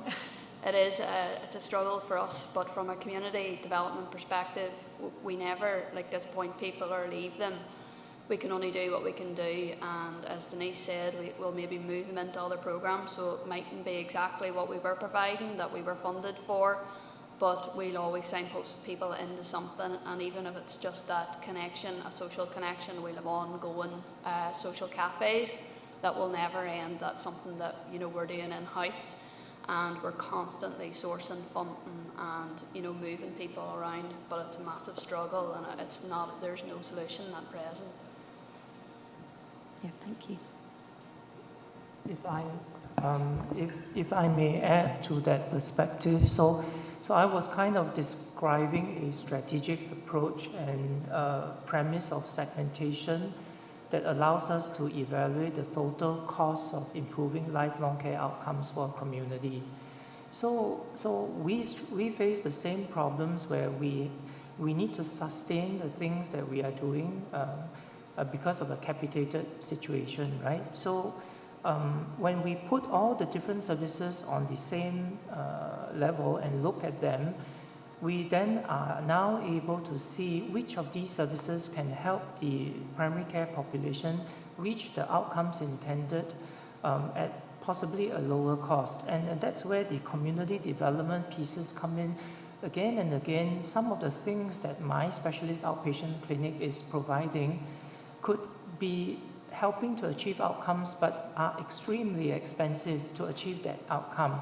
And if I could move some of that money to the community development arm in the space with my partners, then we could do more dance-up programs or step-up programs that achieves that rehabilitative outcomes without my rehabilitation providers in the hospital providing that. So it's kind of like a model where we now can do services planning, paying attention to the outcome as well as the cost of individual services, but anchoring it down to a population segment. And then that gives us ability to work with our partners and shift resource and shift costs to where it can be done better, more person-centered, better experiences for the community and for the residents. Thank you. I think that just shows how that integrated care model gives that better visibility for commissioners to make those decisions, because it feels like there's so much value in prevention and community initiatives, and is so cost effective as well, but there's no real focus at the moment from commissioning on sustaining that. So I think it's a really interesting challenge. I especially like the dentistry 3-year contract, because just having that stability and that knowledge, how much further you can progress with that. If we could have the same in community initiatives, I think it would fly. But thank you.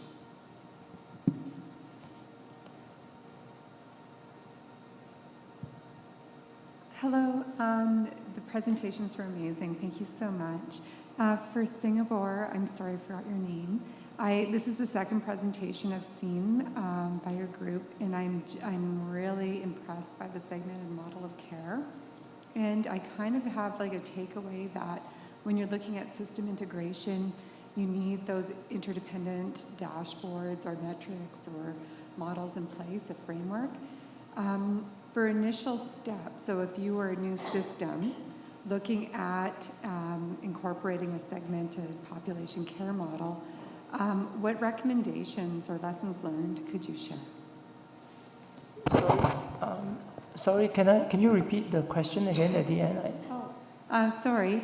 If you were talking to a new system that was looking at developing a similar system, what lessons learned, or for startups with starting the frameworks and so forth, those interdependent frameworks, do you have any words of advice or lessons learned that could help a group kickstart that?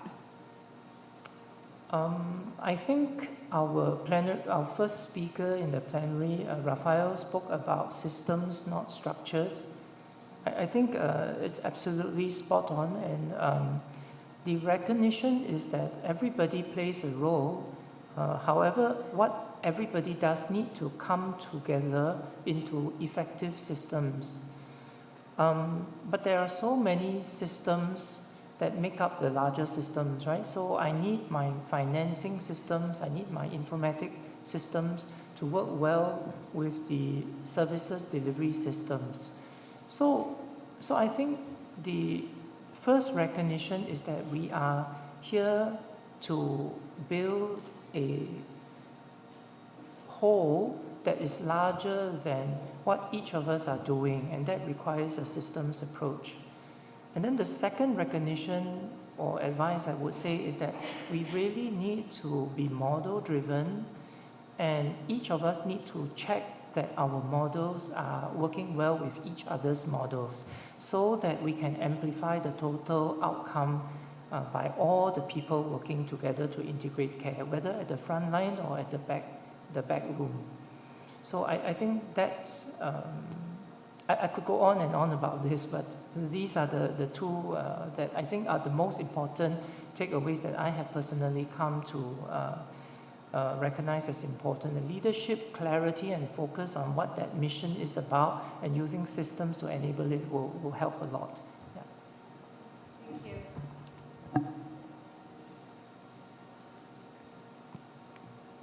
Any more questions? I think we've done well with time. I think that concludes this session. I would like to thank you for coming along, and I would especially like to thank our speakers. I think this was a really good array of presentations, and we've covered a lot. The insights were wonderful. I would like to thank you for the work that you're doing in primary care, because primary care does carry a lot of work in our healthcare system. I think we've heard a little bit about the impacts of COVID, and I think that primary care has felt that. But I think that it's hopeful. I think that there's really good work going on, and the things that we've heard about today across a diverse range of professions and systems and countries. So I'd like you to join me in thanking our speakers for their time and the work that they're doing.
Oh, I just gave it to her. We're running the Okay. Sorry. Just a minute.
Hi, sorry, we had to make order in order with presentation. So, welcome to this session on achieving equitable access to primary care. I'm chairing this session, and I'm Timo Sinerov from Finland, Finnish Institute for Health and Welfare. We have about 13 minutes per each presentation, meaning the presentation is 12 to 13 minutes, and then a couple of questions. First one, I suppose, is here, Donya Rasavi, right? Yeah. Yes, and Canada. Please. Thank you.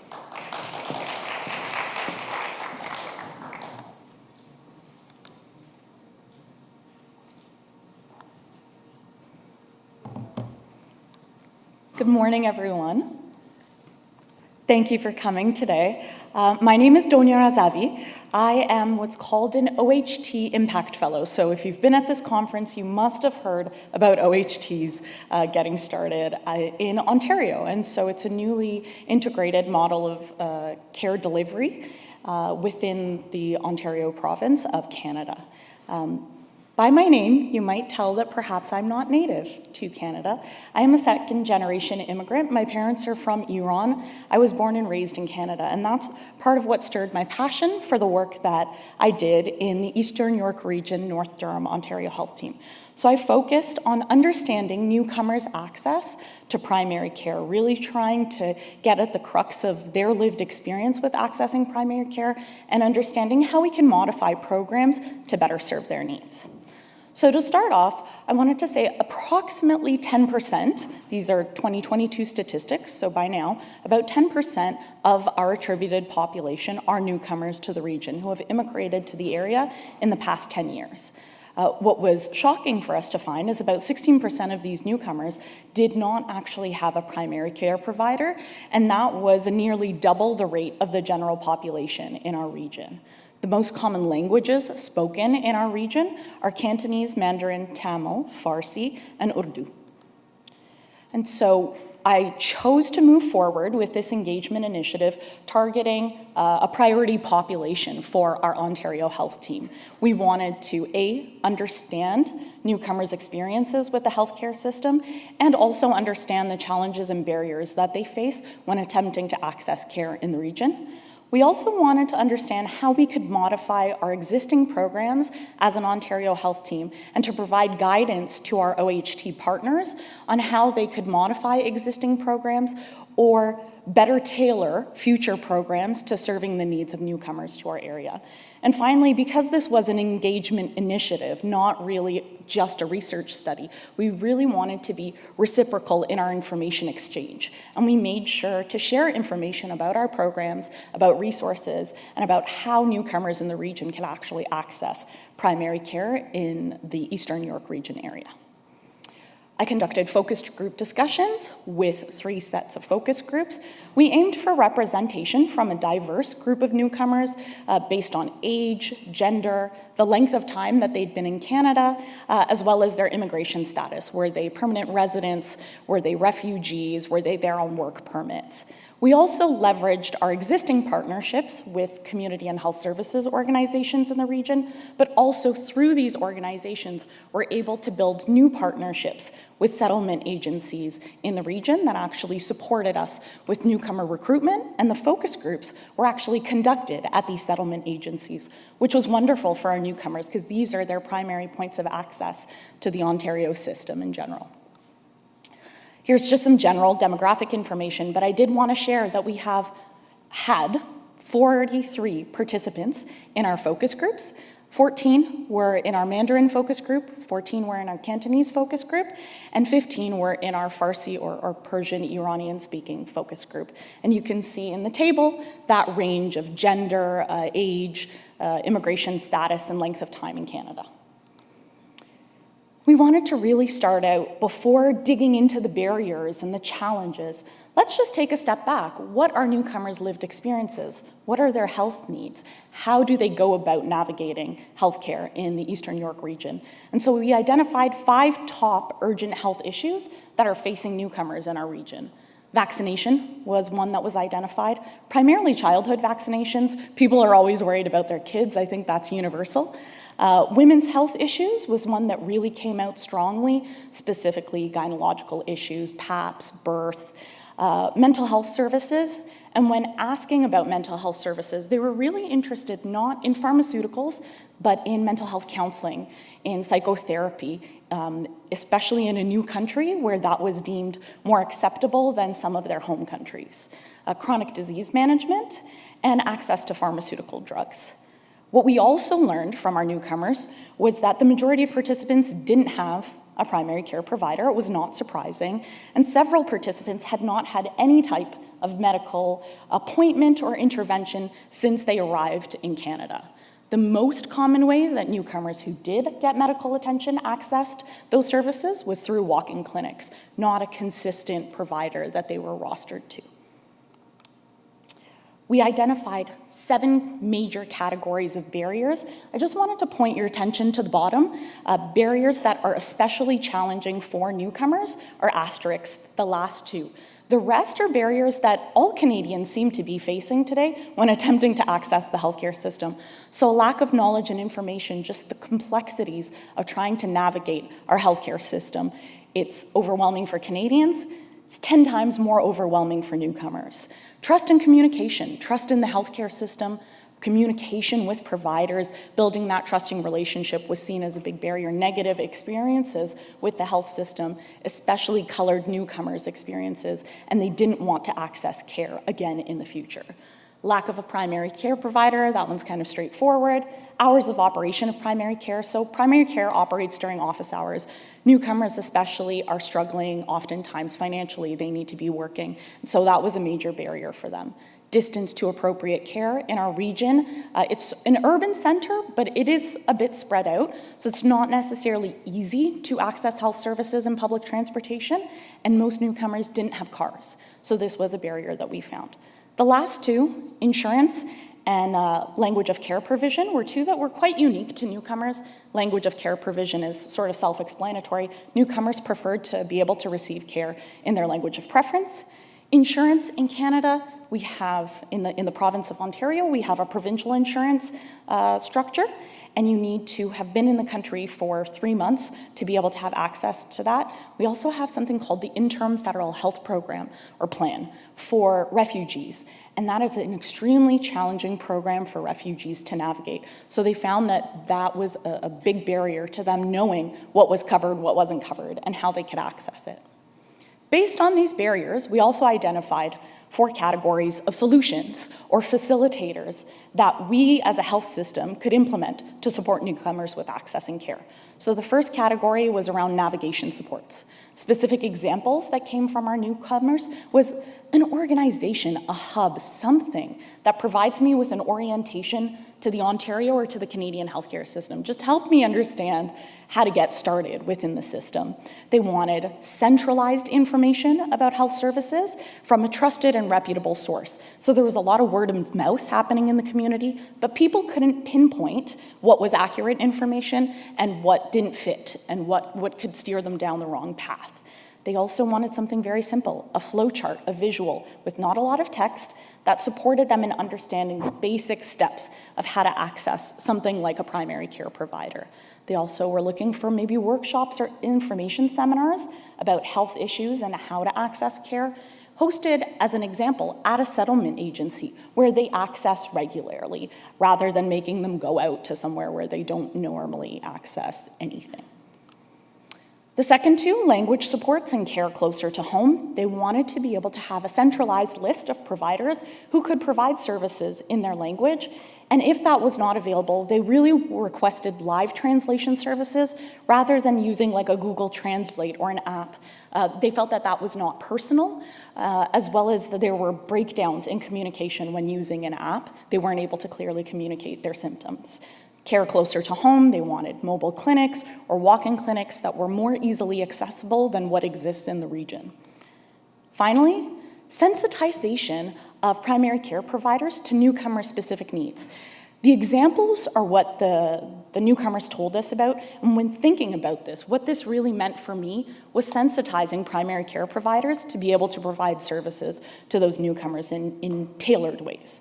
So communication, if you do not speak a newcomer's language, slow down when you're talking to them. Take more time to explain things thoroughly so that they don't feel overwhelmed and lost because of those language barriers. To focus on empathy and building trusting relationships. Trust came up over and over again.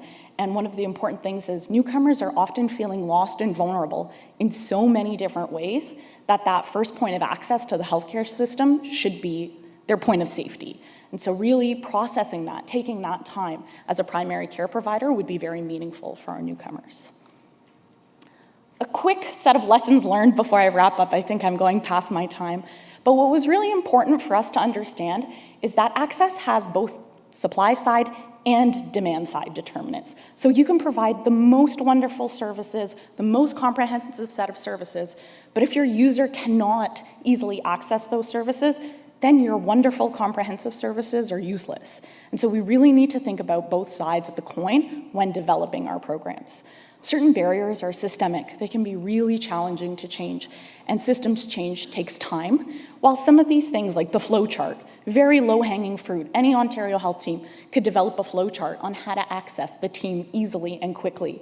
So that's a solution that can be implemented within the next couple of months while we work at that larger systems change. And as a priority population for the Eastern York region and for much of the southern area of Ontario, there should be explicit consideration of newcomers' needs. This is an important population. Canada needs immigration to sustain its population, and so we need to be mindful of the needs of newcomers as we move forward in developing our primary care and acute care programs. Finally, I want to sincerely thank all the newcomers who engaged in our focus groups for their courage to speak up and share their stories. I know from lived experience and our own families, it's not easy to be that vulnerable and to share with the group. And so I want to thank them. I want to acknowledge them here. I can't name them all, but much appreciation to them. And then finally, this wouldn't have been possible without that huge list of partners and supports that I had to support with the focus groups and with analysis. Thank you for your time.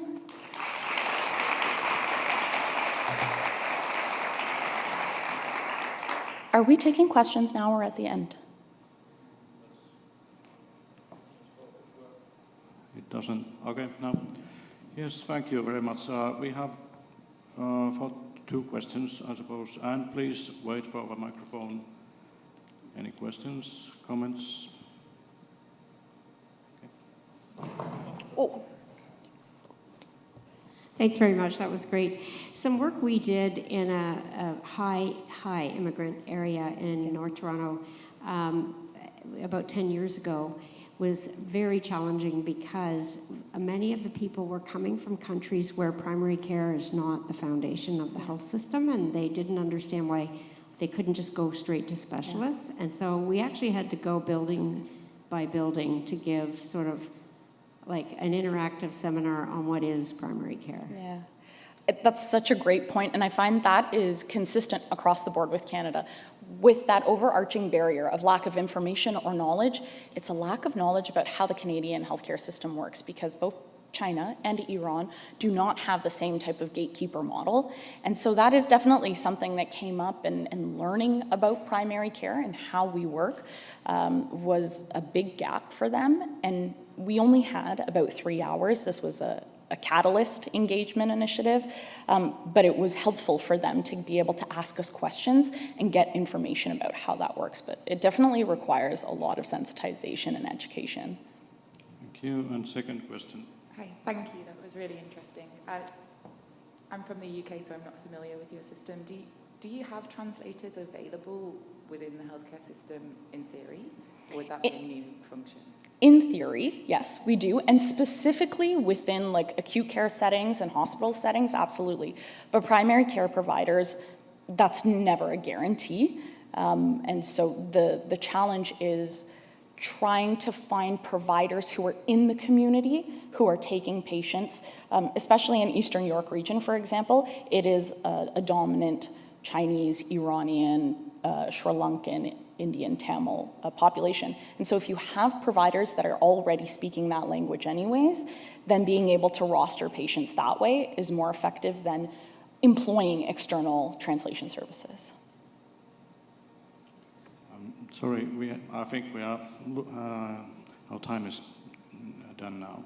We could talk later if you want. Yes. Thanks, everyone. Thank you. And now I suppose we are moving to Ireland and still minority groups and identifying barriers and into integrated and equitable care. Laura James. Thank you. Please. Great. Yes, so my name badge says Ireland, but I'm actually presenting on behalf of a research group in Canada. I'm Canadian. Bruyère is based in Ottawa, and I'm representing them today on our project titled Identifying Barriers to Integrated and Equitable Care for Older Adults from Minority Groups, leading to potentially avoidable emergency department visits. So in Canada, this is not news to many people in the room, but our emergency departments are really crowded at the moment. Our staff are burning out, they're overworked, and wait times for patients to be seen are really long. In the right-hand corner of the slide, you can see a headline that was from earlier this year that some 6 million Canadians are without a family doctor. And the issue that we're seeing in primary care is often linked to the overcrowding that we're seeing in emergency departments.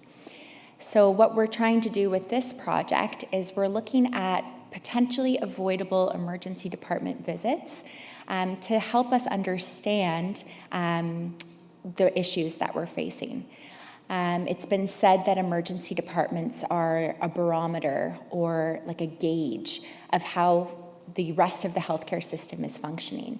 So in other words, if the emergency department is overcrowded, it's not functioning very well, it's an indicator that other parts of the healthcare system are struggling. And so that's why we're looking at these avoidable emergency department visits to try to understand where are those gaps and breakdown essentially in the other parts of the healthcare system. So to get some definitions just out of the way here, so emergency departments, these are designed to meet patient needs that are emergencies, requiring immediate care. In Canada, these are free for patients to access. A family doctor, on the other hand, although definitely family doctors do encounter a wide range of patient needs, including some emergency situations, really they're focused on chronic disease management. Actually, a speaker yesterday said that 80% of a family doctor's caseload in Canada is managing chronic disease. So quite a different type of service that's being provided in a family practice versus the emergency department.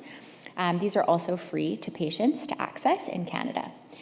So a potentially avoidable or avoidable emergency department visit then is when a patient comes to the emergency department for a reason that may have been preventable or could be treated in a more appropriate setting, namely in family care. So I had a couple examples, but it looks like they were cut off. So some examples of preventable ED visits could be things like dehydration, prescription refill, or just not having a family doctor to begin with. So our project is an exploratory study. So today I'm not trying to give you any conclusive sort of evidence. Really the point is we're trying to just better understand the problems that I highlighted at the beginning. So how we're doing this is our first phase. We've completed some in-person surveys in 3 emergency departments, 1 in Ottawa and 2 in St. John, New Brunswick. We went directly to the emergency departments and recruited older adults, 65 plus, who were in the waiting room. And we asked them a series of questions. We had a survey, and a total of 92 people participated. So the survey was really trying to understand, why they were at the emergency department that day, whether or not they have a family doctor, how they're managing their health in the community, and what the barriers might be to the comprehensive care that they receive in the community.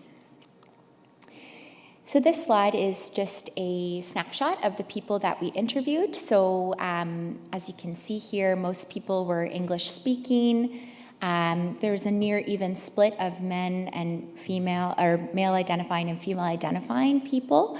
And unlike the awesome presentation from Danya, the folks that we interviewed are primarily, born in Canada and living in Canada for, a significant amount of time. The most interesting, perhaps, to us was the final row, which says that almost 90% of the folks we interviewed in the emergency departments actually have a family doctor. So it makes us wonder, why are they in the ED? So telling you a bit more then about what we found. So in the dark gray is the results from Ottawa, and in the lighter gray is St. John, New Brunswick. So what this slide is showing us is that the most used healthcare services are the family doctor and the emergency department. Way more than any other service that we asked about, these are the top 2 services that people are using. And again, these are 65 plus patients that we're talking to. This slide is talking again about usage of healthcare services in the past 12 months. So this is an interesting slide because it's showing quite a lot of differences between the usage in St. John versus Ottawa. At this stage in the project, I can't comment on why, for example, telehealth is used more in New Brunswick, but that's definitely something that we're hoping to uncover when we do our interviews in the next phase. Another takeaway, though, or just highlighted in a different way here, that hospital emergency departments are used a lot, and these are people with family doctors. So on the next couple of slides, we've added results from the New Brunswick Health Council. They did a public health survey in 2022. And so what we're doing here is we're interested in comparing our results to the average results found by their survey in primary care. They asked really similar questions that we did in our survey, so we thought it would be interesting to compare, and indeed it did show some interesting differences. So this slide is, the question was asking, are you able to access your family doctor within 5 days? Interestingly, we can see that like over half of the people in St. John that we interviewed said, yes, we're able to access our family doctor within 5 days, which is actually higher than the provincial average. But they're still in the emergency department. So we still have, obviously questions and things to understand about this particular population. This slide, I highlighted a couple of really important points for you to take away. So the first is that most people that we interviewed did agree that when they're most in need, they go to see their family doctor first, or they try to see their family doctor first. But there was, a quarter approximately of people that we interviewed that said, actually, the first place I go is the emergency department. This slide is highlighting some of the barriers that people shared with us in terms of accessing healthcare services. The biggest barrier in both Ottawa and New Brunswick, or St. John, was they're unable to leave the house. So, maybe like we're talking about some homebound seniors with specific needs that may not be met in other parts of the healthcare system. The last one may look small, but I think it's important to mention that difficulties accessing internet was also something that people highlighted as a challenge. And, as Danya mentioned, the transportation issues, the infrastructure issues that really are a challenge for many people in our communities across Canada. This is another interesting one where we see a difference between the provincial results and the results that we found.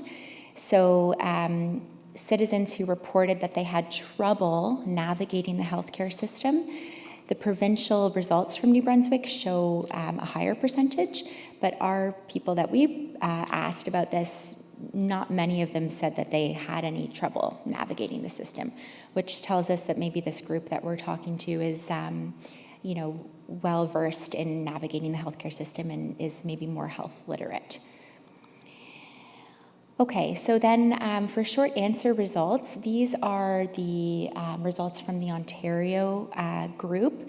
We're in the process right now of analyzing the results of the short answer questions from New Brunswick, but once we do, we'll be comparing both of those and moving to the next phase. But just wanted to share some of the salient themes that we've come up with so far. The first one is that patients really want same-day care. It really came through strong in a lot of the short answer results that people would rather wait in the emergency department for sometimes upwards of 8 hours than wait to see their family doctor. The second theme is that the emergency department is convenient. So this theme, people were talking about transportation, being able to get to the emergency department easier than getting to their family doctor, which was really interesting. Theme number 3, importantly, is speaking to those 6 million something people in Canada who don't have a family doctor. And indeed, like those people are, from what we're seeing, like definitely going to the emergency department to get their needs met. So that was an important theme as well. And then lastly, these themes are related for A and for B. The first is that the family doctor actually told the person to go to the emergency department, or that the patient anticipated that the family doctor would tell them to do so. Great, so just to summarize then, and before I wrap up, we have learned so far that emergency departments and family doctors are connected for sure. Both are used way more than any other healthcare service. But the connection that's been made in the media between, not having a family doctor, and that's why emergency rooms are crowded, it's maybe not as simple as that. And there's a lot more that we need to understand about why people are ending up in the emergency department. As I mentioned, most patients that we interviewed did have a family doctor. Most people do try to go to the family doctor first, but a significant number actually go to the emergency department first. And convenience, people would rather, timely access, people would rather go to the ED and wait for a long time than see their family doctor in a few days' time. I'll wrap it up there. If anybody wants to know more about our next steps, they're really exciting, and I'm happy to take questions about that or talk to you at the end. Thank you so much for listening, and happy to take your questions. Thank you.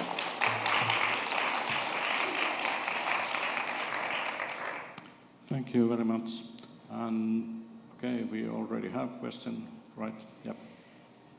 Thank you so much for sharing your study. That's really interesting. I was wondering if you looked at access to and capacity of family caregivers or other types of caregivers for these particular people. That's an awesome question. In the survey, we didn't ask so much about caregivers, but we're hoping in the interviews, that's the next phase. We're actually going to be doing in-depth interviews with people to understand who else might be in their circle, or maybe other reasons for why they've ended up in the emergency department. We know that sometimes it's about the caregiver burnout. That's why they're there, right? So absolutely, it's on our radar. Thank you for bringing that up. Definitely hoping to delve more into the complexity in the next phase. Thanks. Thank you, that's awesome. Such an interesting presentation. It's nice to see the links. Definitely a unique population that you tackled. It's not really what we expect to hear as Canadians. The question I had was around same-day access to care at an ED. Did you find, or were you asking about the comprehensiveness of care at an ED? Because what we hear a lot from patients is also that it's not only same-day care, but if I go into the family doc, it's one issue, one appointment. I go into an ED, I can get my ultrasound, I can get all of the different things at a one-stop shop. Exactly, yeah, that's such a good point. Thank you. I think that's an awesome thing for us to make sure is included in the next steps. I don't think we did tackle that totally. I think right now it was a very kind of trying to be brief and overview kind of approach. We're hoping to understand even more about why, if there's something that's missing in the family practice or that's not meeting their needs, that's hopefully what we're going to uncover in the next phase. Yeah. Thanks, Tanya. One more question.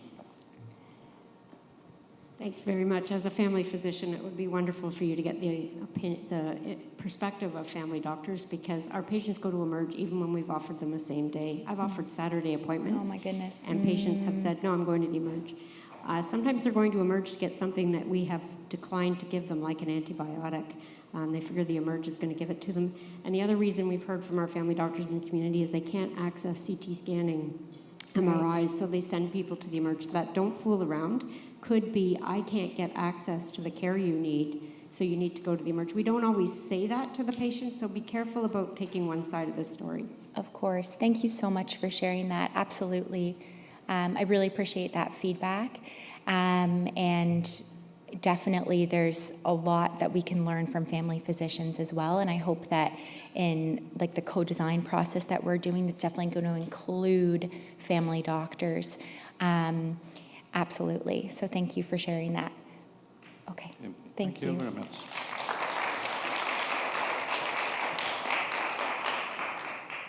And I suppose now we are staying in Canada, Susan Charles, and integrated model of primary care delivery.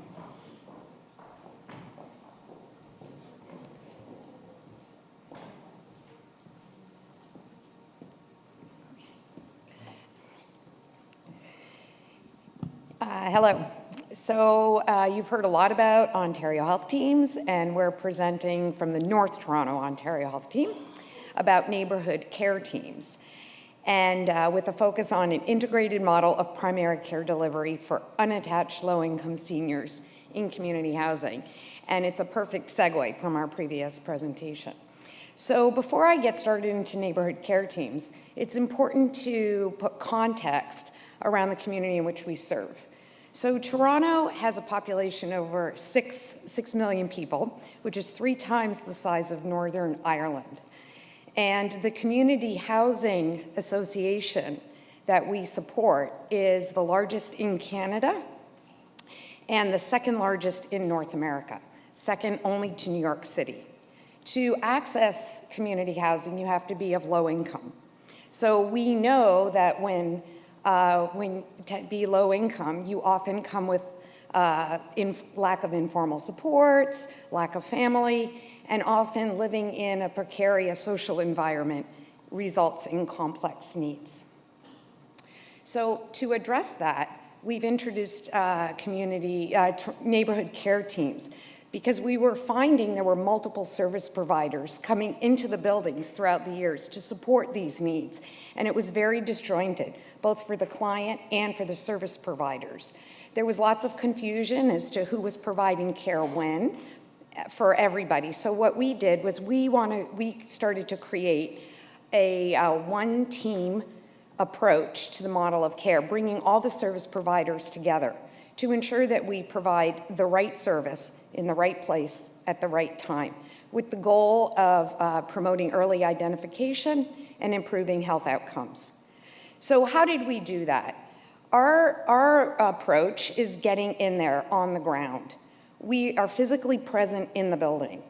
We are there so we get to know the clients and they become familiar with us as well. We get to know each other. We build trust. We heard a lot earlier about the importance and value of trust and how it takes time.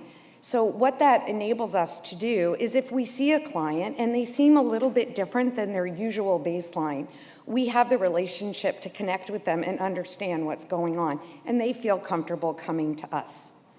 We also support transitions, which is imperative. Study after study shows that clients fall through the cracks at the point of transition. So we're there to support them to ensure that they get to the right service as it's been identified. So the first steps we took was tenant engagement. All the buildings have tenant advisories that are involved. We worked with them and they have become an integral part of our team through co-design. We brought in town halls into the social rooms. We wanted to create a safe space for the tenants to come and feel comfortable in their own environment. And we asked for their feedback through town halls. If they didn't feel comfortable coming to us, we went up to their floors and we went through all the floors, door knocking with surveys and one-on-one conversations. And through their engagement, we integrated that feedback into our model. We did the same with Toronto Community Housing. They're no longer just landlords. They are part of our service team, and they have brought staff onto our team as well. And collaboratively between the tenants and Toronto Community Housing, we're building our team along with our primary care service providers. One of the goals we have, I did forget to mention earlier that there are over 80 seniors buildings in the Toronto Community Housing Network alone. And we're hoping to scope and scale this model to ensure that we're bringing the care to the neighborhoods in which we support.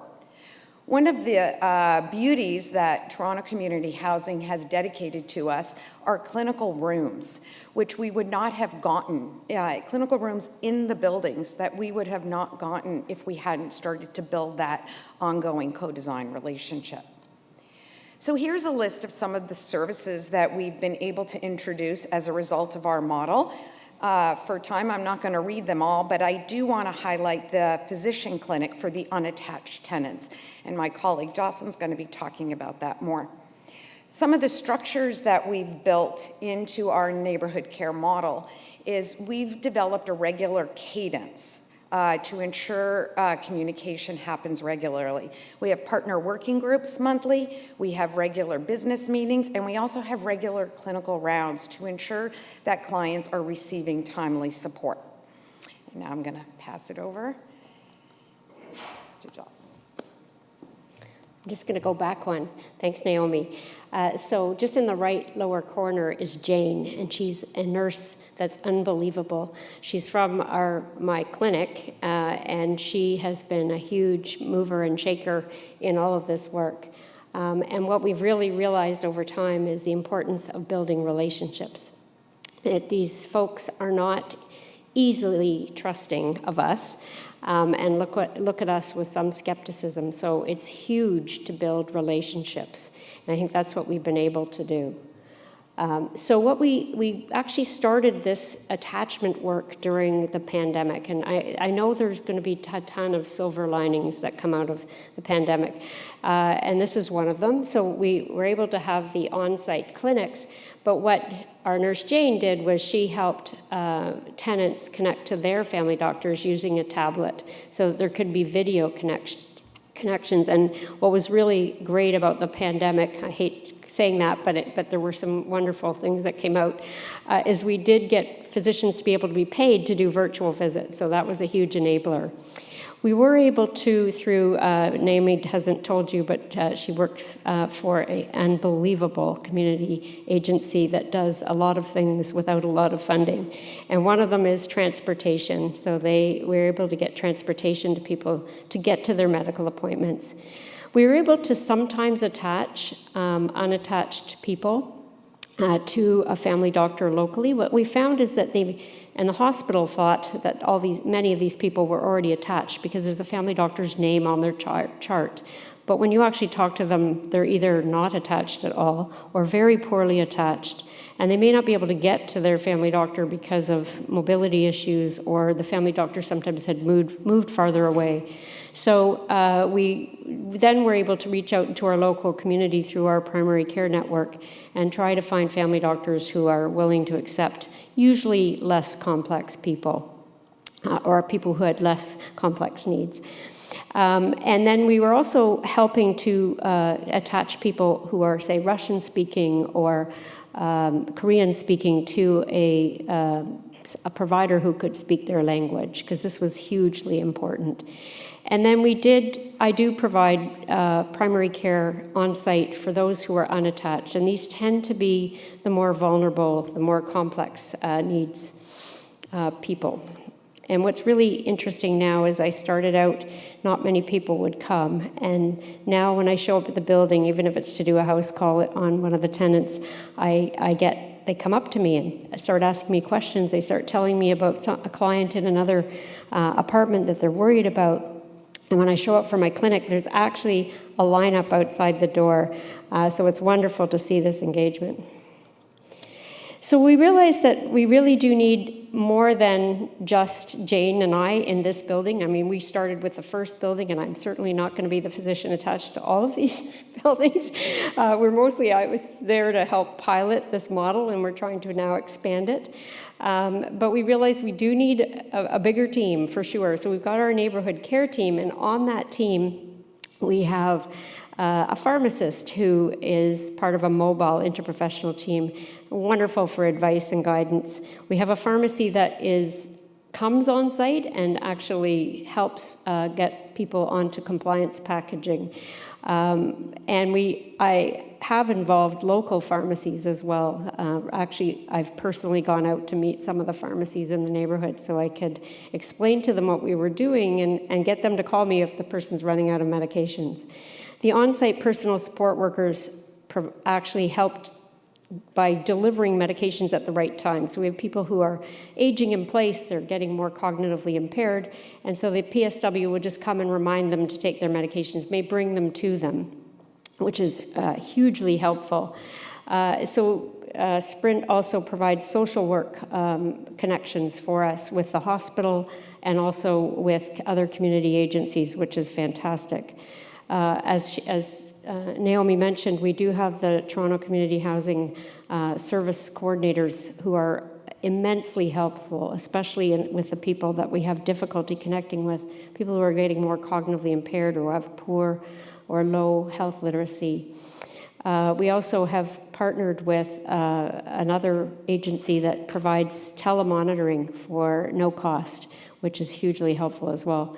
So there's Meals on Wheels. We have the on-site PSWs who are there many hours, most days of the week, they are our ears to the ground. So I usually check in at their office and they tell me all kinds of amazing wisdom about the tenants. And last time I went, they gave me a whole list of, can you check in on all these people?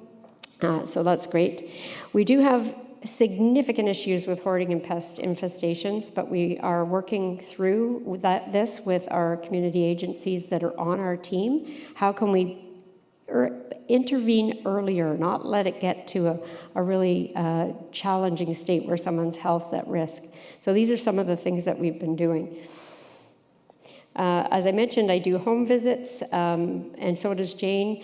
And this is where you really see how are they functioning, how are they managing, is it a safety risk, is there a fire risk, do we need to get more of our team involved? And we're trying to do things more in a more proactive, earlier time frame so that we don't wait till things get too bad. So some of the people who require home visits are not just mobility, they're not just apartment bound, but they may have mental health limitations. Some are afraid to leave their apartment due to maybe agoraphobia, or one of them, it's because she's quite paranoid. Some can't even one of them couldn't even get out, and we had to intervene because there was such severe hoarding. So we need to, and then we also do palliative care. So in all my career of 34 years as a family doctor, and I've done thousands of home visits, I have learned an incredible amount in doing this work. It's just been a huge eye-opener, learning about how the importance of social resources, and some of these people have no connection. They have no family, they're either estranged or they immigrated to Canada, family is in another country and they don't have any contact. The communication issue is not just language. Some of these people don't have a phone, and I'm not talking about a cell phone, I'm talking about any phone. You can't leave them messages. I drop into the building, you don't see me do this, in the evening, dropping notes under doors, reminding tenants, please go get this blood work done. And then, the whole mental health and substance use, lack of support. Now that we have our neighborhood care team, we can actually intervene and help people much earlier and not wait till they're in crisis. Some of these people have very great difficulty following a very simple plan, like you just need to go across the street to get your blood test. So sometimes Jane and I just bring the equipment and we just take the blood ourselves. So we have to make sure we understand, are they able to understand what they need and how to follow this plan? Navigating government programs, that's been a huge eye-opener for me. I had no idea. I actually have a patient with no health card and stood in the Service Ontario line up myself for an hour, try to get this person a health card, and only to be told, oh no, there's a note on her file. And I said, yeah, but he said, I can't tell you what it says for privacy reasons. I said, but I'm her family doctor. I know everything about her. He said, sorry. So now we have to go back, line up again, just to get this person a health card. So her care has been provided for free for over a year. And then you've got people with fluctuating health conditions and functioning. And so having ears on the ground, eyes on the ground with this team in the building, it's so helpful. I'll get emails throughout my day, throughout my week saying, really worried about so-and-so. Are you going to be able to come by the building this week? Or could Jane come by? We just need to check in on this person. It's just hugely helpful. So we've realized the importance of early recognition, partnering with local pharmacies, also our whole team, using the telemedicine, the telemonitoring is very, very helpful. But it's great to just have increased eyes. Our tenant advisors will often stop us in the hall and say, I'm really worried about so-and-so. They haven't come out of their apartment in several days. So this early recognition, and we're teaching our whole team what questions to ask to understand people in difficulty. And then increasing our connections with all of the providers, and being able to integrate. We have a mobile interprofessional team who's been able to work with us and really sort of get, when people have needs, we're not going to have them wait in line to get an occupational therapy assessment. We're just going to ask the home care, give us an occupational therapist for a half day, and we can have them see all these people and get that all done. So we want to do them more efficiently. And then continued work with our hospital to identify unattached people who live in these buildings so that we can be proactive in their discharge. And then really looking at our chronic disease pathways, they look different for this population. You can't just take a cookie cutter pathway and plunk it down in a low health literacy, low social resource population. How do we build that? And then really anticipating change and being able to be proactive together for the most vulnerable. So it's been hugely rewarding work, some of the most rewarding work I've ever done. The patients, or I shouldn't say patients, the tenants are so grateful. And I love to bring my medical students and family medicine residents, and the praise we get is just unbelievable. They just can't, they keep saying, I can't believe you come here. I can't believe we actually get this service right here. And I had a Russian-speaking medical student who absolutely loved this work. And when I brought him the Russian tenants, it was like a fire hose of information. And he said, can I come back for the rest of my medical training to work here with you in this building, because it's so meaningful to me. And so we were there on International Women's Day. And he said, you realize that's a really important day in Russia, and that these people are just praising you as a woman for coming to the building to see them. So wonderful work, wonderful team, and really making a difference. Thank you.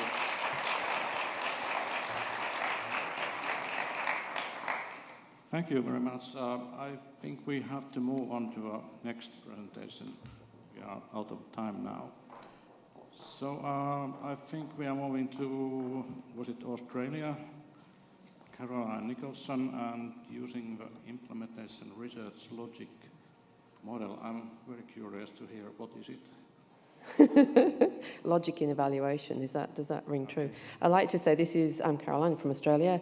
Whilst it is Australia, there's quite a strong Canadian theme going through this, so it's quite interesting that even though we've changed continents, we've actually got some of the same problems and the same technology as an answer to that.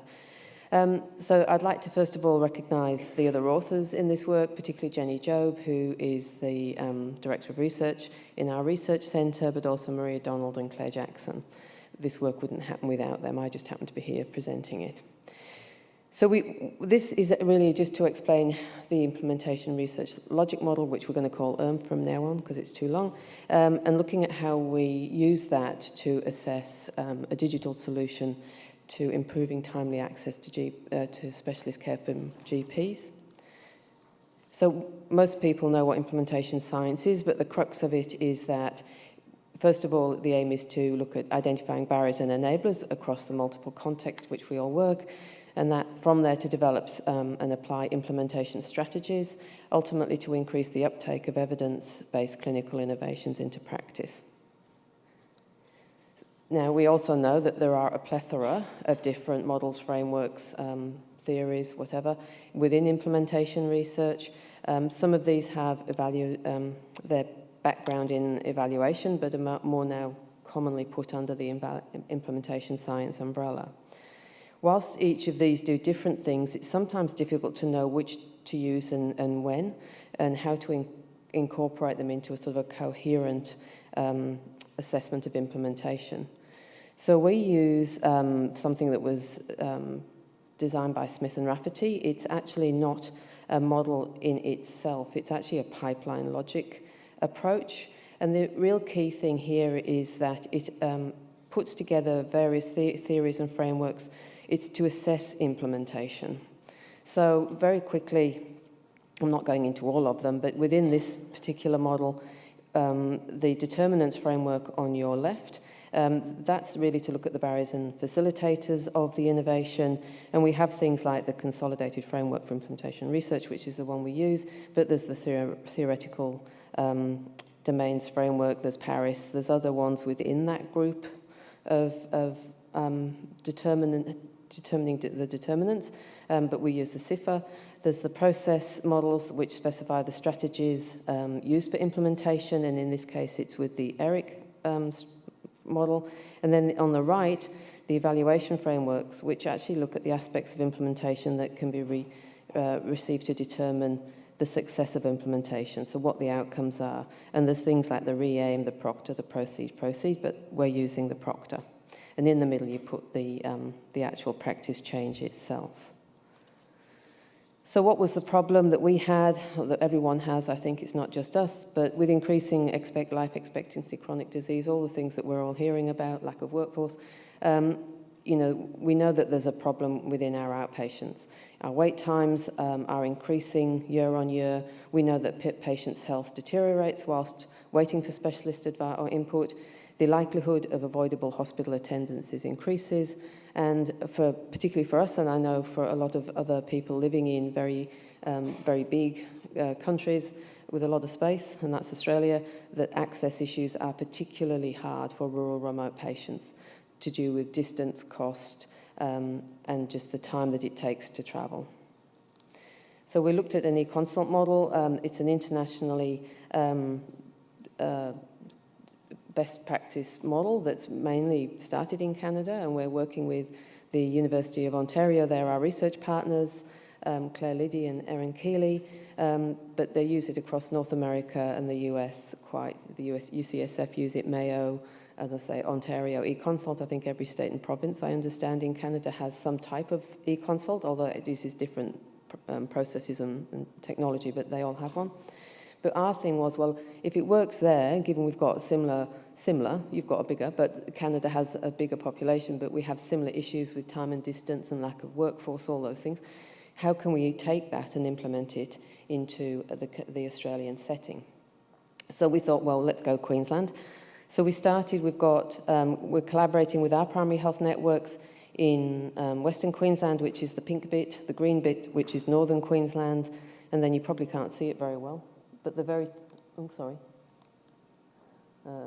this little tiny pink bit here, which is Brisbane South. So we had an urban primary health network, and we have two very big geographical areas. So just as a comparison, I think the country of Ireland fits 25 times into Queensland, so it's quite big.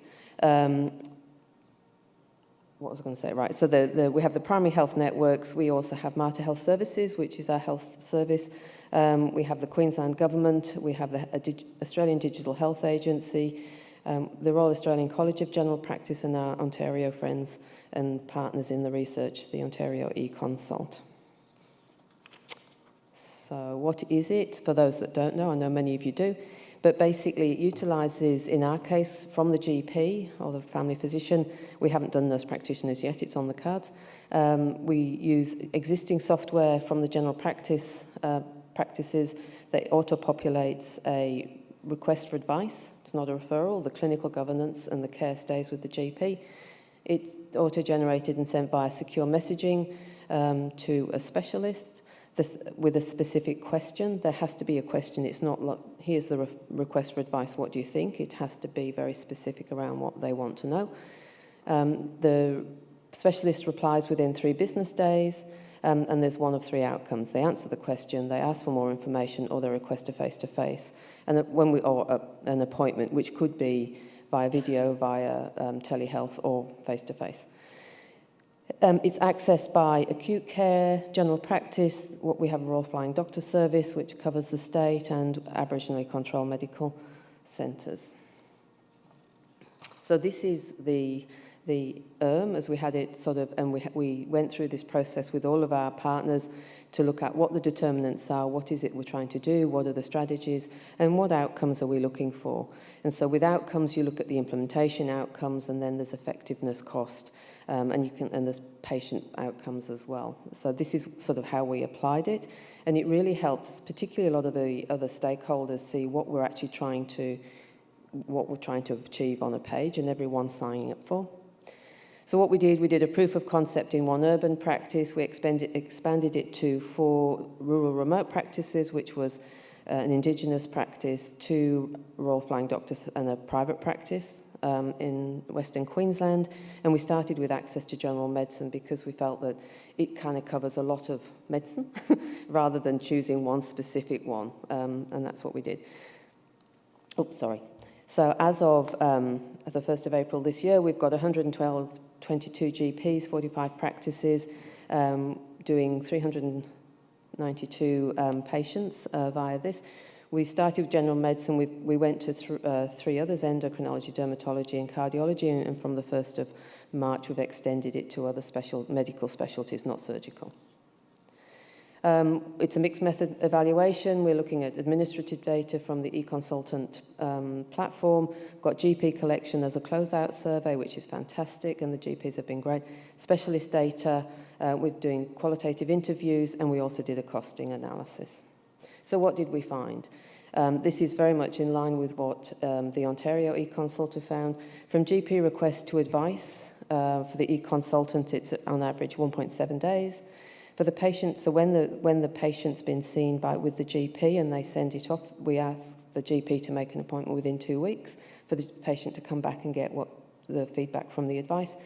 The GPs are seeing them within 14 to 15 days. It takes about between 10 and 13 minutes for GPs to actually fill in the request for advice, like a normal referral. And the specialist time, it's taking about 22 minutes. The really key thing here is the bit in the circle. This bit here. So 15% of patients have had to go on for face-to-face. 85% of people who would otherwise have been a category 1 to 3, which is putting onto a waiting list in our case, don't have to go on to have an outpatient appointment. And you can see what they're sent for, and the categories that I mentioned are at the bottom here. The majority of them are category 2 semi-urgent, but we still do have some which do fit into the category of the most urgent. You can see here that we had 1 specialty to start with, we added 2 additional ones, and we had an uptake, and then we've increased it again to 8. And this is what the advice is. If you really need to scale it so that it's at front of mind of practices. What happens is if you're just doing it for general medicine, you might see 1 or 2 of those maybe whenever, a year, every 6 months.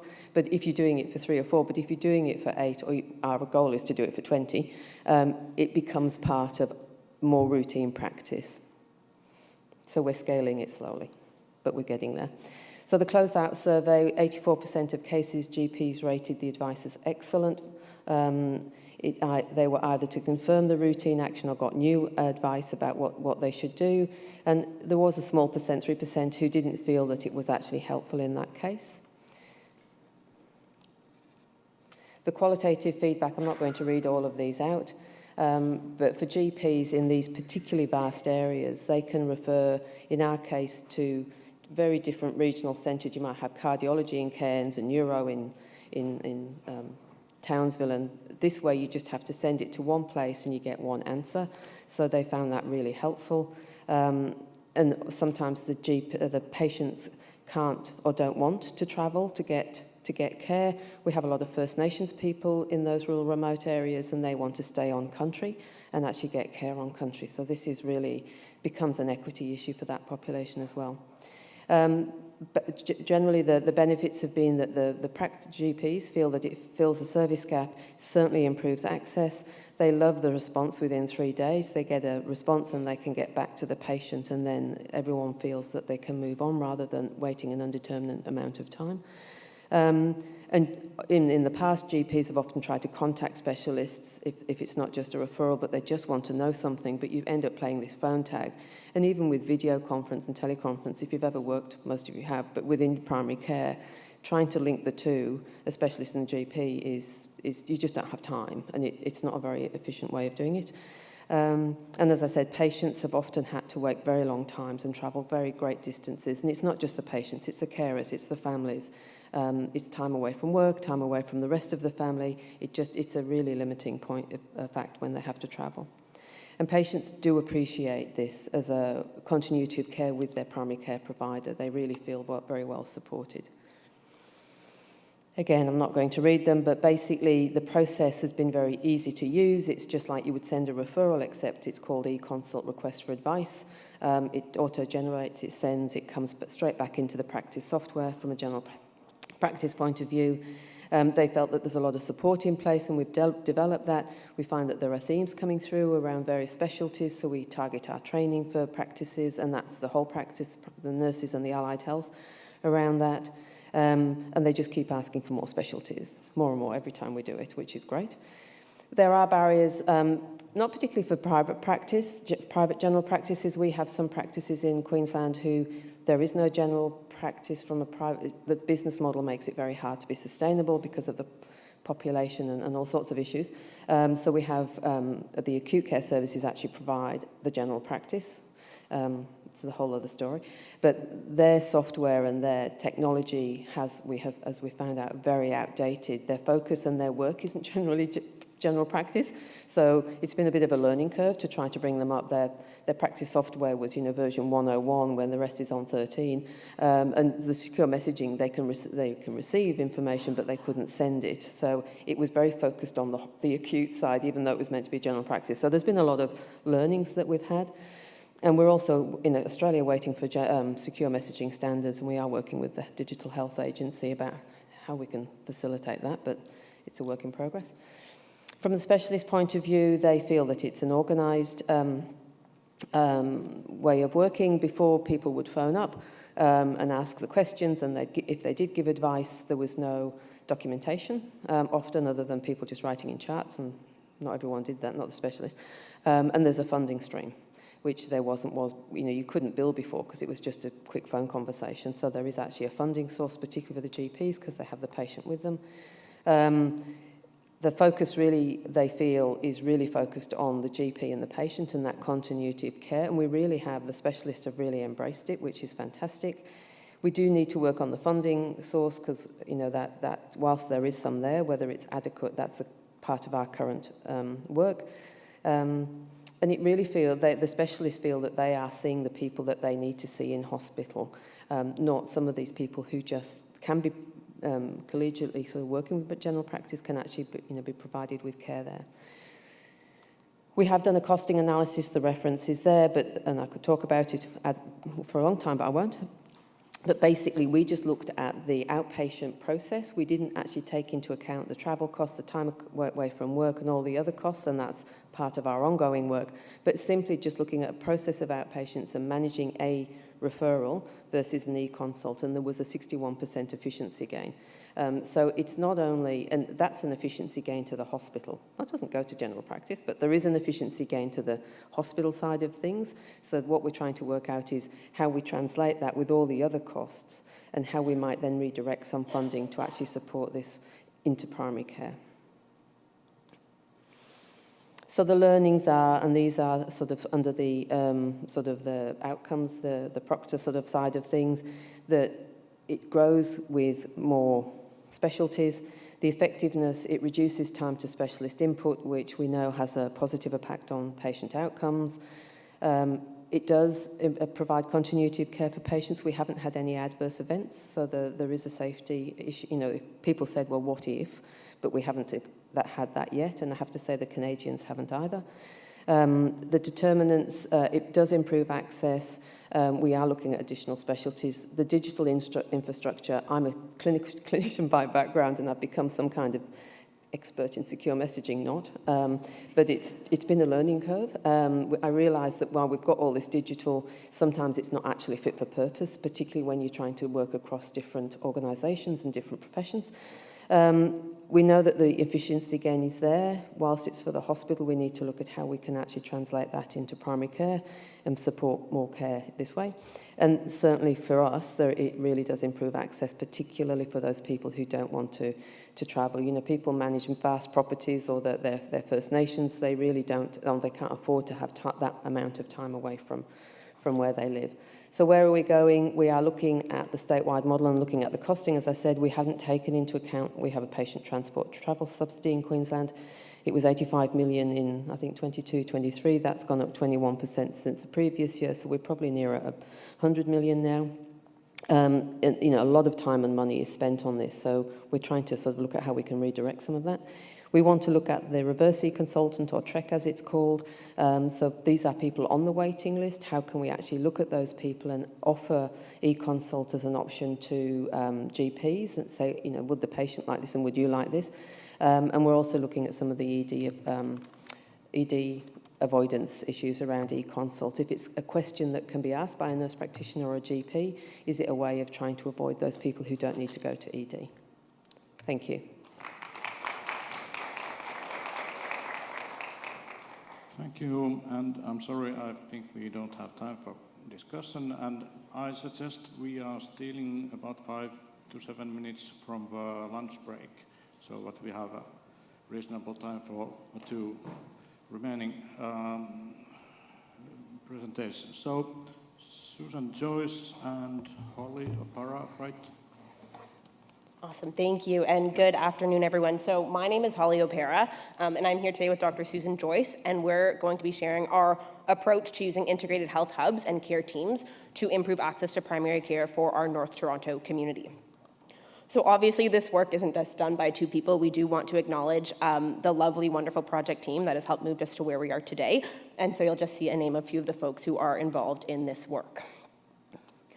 So I know it seems like we have a very Ontario-heavy crowd today, or Canadian crowd, so we've heard a little bit about this. But in 2019, the Ontario government did introduce Ontario health teams to kind of put the patient, family, and caregiver at the center of their healthcare. And so OHTs really are groups of providers who have voluntarily come together to improve access and coordination of services for patients and their families and caregivers. And at maturity, we don't know when that will be, and I'm sure we're on the long journey towards that, but it said that OHTs will be funded through an integrated funding envelope. So a little bit about the North Toronto Ontario Health Team. So we are one of 58 OHTs in Ontario, serving 200,000 folks within kind of the North Toronto, Greater Toronto area. A list, or on this slide here, you can see a list of our partners. So we have 8 partner organizations, from primary care to acute care settings to home and community care, and our community support agencies, which include mental health supports. And then, of course, through engagement with our primary care network and our patients, families, and caregivers, who are so key to co-designing the initiatives that we bring to our communities. So a little bit about the community that we serve. So compared to kind of the city of Toronto and the province, North Toronto is considered to be more affluent, have higher levels of socioeconomic status, and lower levels of health service utilization. But after conducting a kind of population level analysis, there are pockets and neighborhoods where we do see various barriers to accessing care. So on the right-hand side, you'll see kind of our 2 high priority neighborhoods, are Mount Pleasant West and Angle Mount Lawrence, and that's where the majority of our services as an OHT are focused at this time. So you can see different kind of attachment rates, higher health service utilization, more folks who are beyond kind of the lower income measure, as well as higher levels of visible minorities and seniors living alone. I'll also draw your attention to a key stat around population growth. And so we're seeing in North Toronto extensive population growth, especially in the Mount Pleasant West community. So a little bit about the primary care context in Ontario and in North Toronto specifically. So like many in the region, and as Laura kind of highlighted, North Toronto is facing dwindling access to primary care. In Ontario, our primary care providers kind of have a decentralized model, and so they're kind of independent business owners, similar to like our local convenience stores. But the difference there is that we haven't seen an increase in revenue or an inability to increase revenue for our primary care providers that helps to offset the high operating costs that come with practicing in North Toronto. We also are very under-teamed, and so oftentimes the primary care providers are practicing in solo practices, leaving them to try and figure out and navigate the system that they work in. A recent study in Ontario did show that over 40% of our primary care providers are considering retirement in the next 5 years. So we see family physicians leaving in droves, but then we also see kind of our new graduates and new residency folks not choosing family medicine as their specialty to practice in. And so we don't have that kind of pipeline of next generation talent to help meet the ever-increasing demand. And so what does that mean? We're seeing 1 in 4, or 25% of residents or individuals presenting to our local emergency department being unattached to primary care. And so Laura kind of alluded to some of the issues that has with capacity and flow through our acute system and into transitions, but it also might lead to kind of not appropriate care in the wrong setting, and potentially they could be better serviced elsewhere. From a North Toronto population perspective, I mentioned we're seeing extensive population growth. We currently have 80,000 residents within our North Toronto region who don't have access to a primary care provider.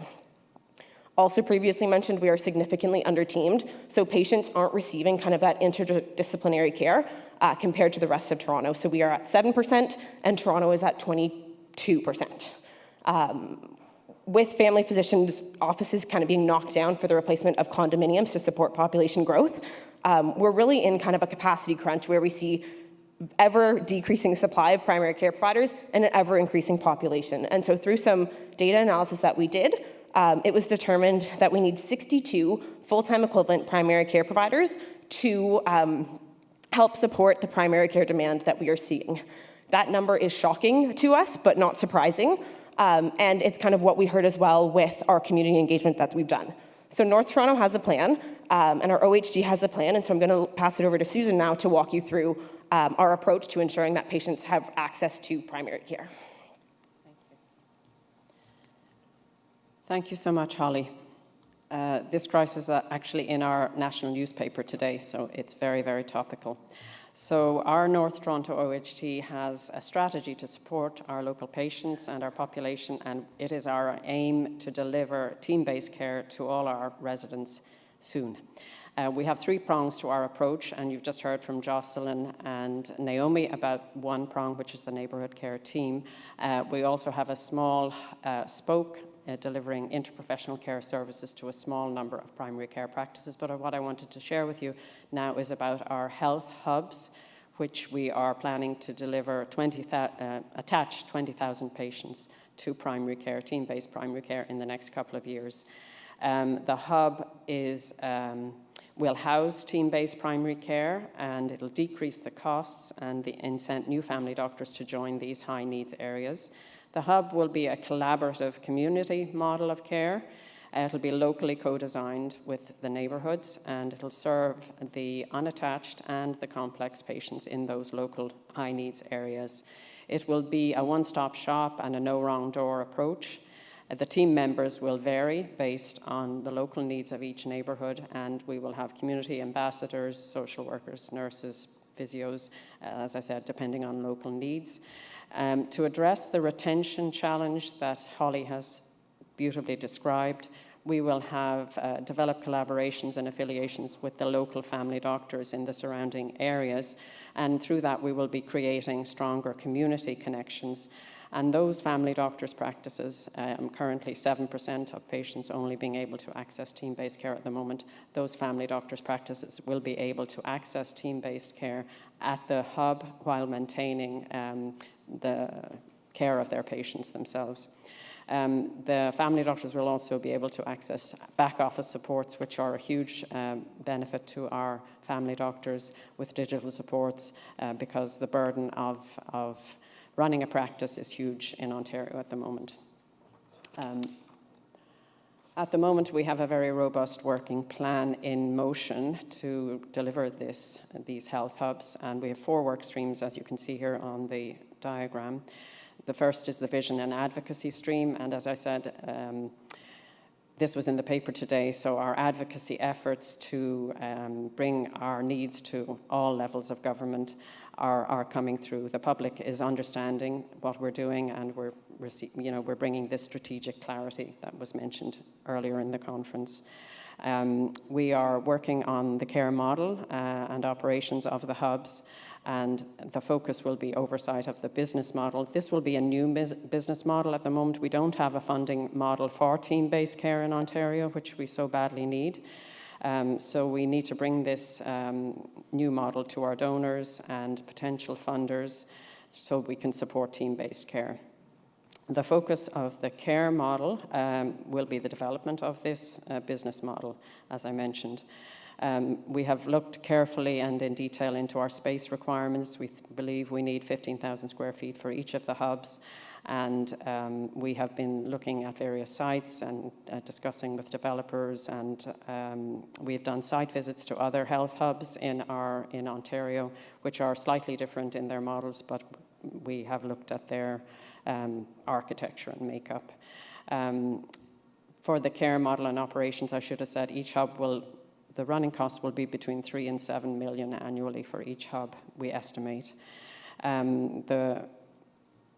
The diagram on the right, partnerships and engagement, is a huge ongoing area for us at the moment. We're engaging with our patients and family caregivers. We're engaging with our primary care practitioners and building a strong primary care network. And we're engaging with other community partners like pharmacy and lab to see if we can really get this model off the ground. So that's a huge piece for us right now. As you can see, these health hubs will benefit patients, providers, and the system as a whole. Obviously, patients will have a co-designed care close to home, right care in the right place. They'll have better continuity of care. It'll be very much a relationship-based model. They'll have expanded access to team-based, to after-hours care. For the providers, the team-based care, as I said, is a huge piece for them to support them in their work and allow every provider to work to their full scope across the team. The back office supports will be a huge help, especially the digital supports, things like we just heard from Queensland. And we'll be fostering a strong learning environment for all team members, and this will be a new model of learning where the team members will all learn together in one location rather than in silos as we've done, which will, we hope, bring great integration for the future. The system, of course, will benefit through retention of our family physicians who are planning on retirement, and we will create a model of care that is attractive to our young doctors because they want to work in team-based models. They've been trained in team-based models, so we hope to retain them in these high-needs areas through creating this model. We've developed the cross-sectional partnerships have been huge with our hospital partners and our community partners, as we've just heard with our community organisation, the neighbourhood care team. And these models will help us feel stronger in the future if we have to face adversity again like the pandemic, and it gives hope to the members of the teams as well as the incoming younger people. So what have we learned from all this work? We don't have the hubs yet, but we've learned a lot already. We've learned about how we need to showcase the crisis and bring this strategic clarity to everybody. We've learned how to use a population health management approach with very localized data, which has enabled us to pinpoint where we need to build these hubs. We've learned the importance of listening to all our members everywhere on the ground, in the hospitals, in the community organizations, so that we can develop a model that really works for everyone. We've learned the importance of advocating so that we can really communicate the urgency and the impact of the proposed plan and its alignment to provincial and regional priorities.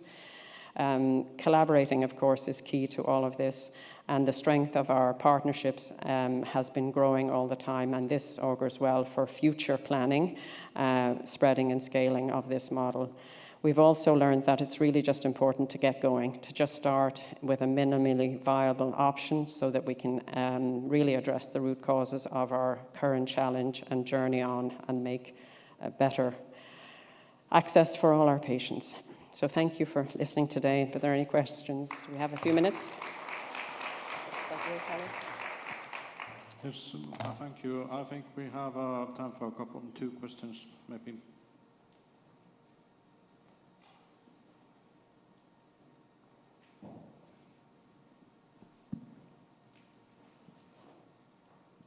Hi, thank you. That was really interesting. I wondered if social needs are kind of a part of your remit and whether it's social isolation or loneliness sort of features in your plans. Sorry, I didn't quite hear the question. Social needs and whether there's whether it's health-based or whether you'd be perhaps considering social isolation or loneliness. Are we considering the social needs? Absolutely, yes, yes. The social needs will be addressed based on local needs, and we hope that the home and community care services, the social services, will also be embedded into this model as we move on, absolutely. Thank you. Short question. Who is belonging to what these teams? What professions? Sorry, I didn't hear that. What professions? The professions will be based on the local needs. So there will be, for sure, nurses, social workers, physicians, OTs, physios, but the complement will be unique to each of the hubs. We plan there will be needing 5 hubs over the next few years, but we will have community ambassadors to connect us with the local people and find out exactly, so that we'll have our ear to the ground as we move forward, building what people need and want. Yes, thank you. Maybe, can I add one thing to that too? To Jocelyn's point around the emergency departments being able to access kind of all those services all at once, we are working with other health system partners to kind of bring a convenient co-located shop of services, so DI, lab, social settlement services, things that the communities need and interact with, so that it is kind of a one-stop shop for all their health and social services there. Okay, thank you. And thank now, you. Last but not least, Nasser Khalil, and still on Canada, and Sarah Kyöni.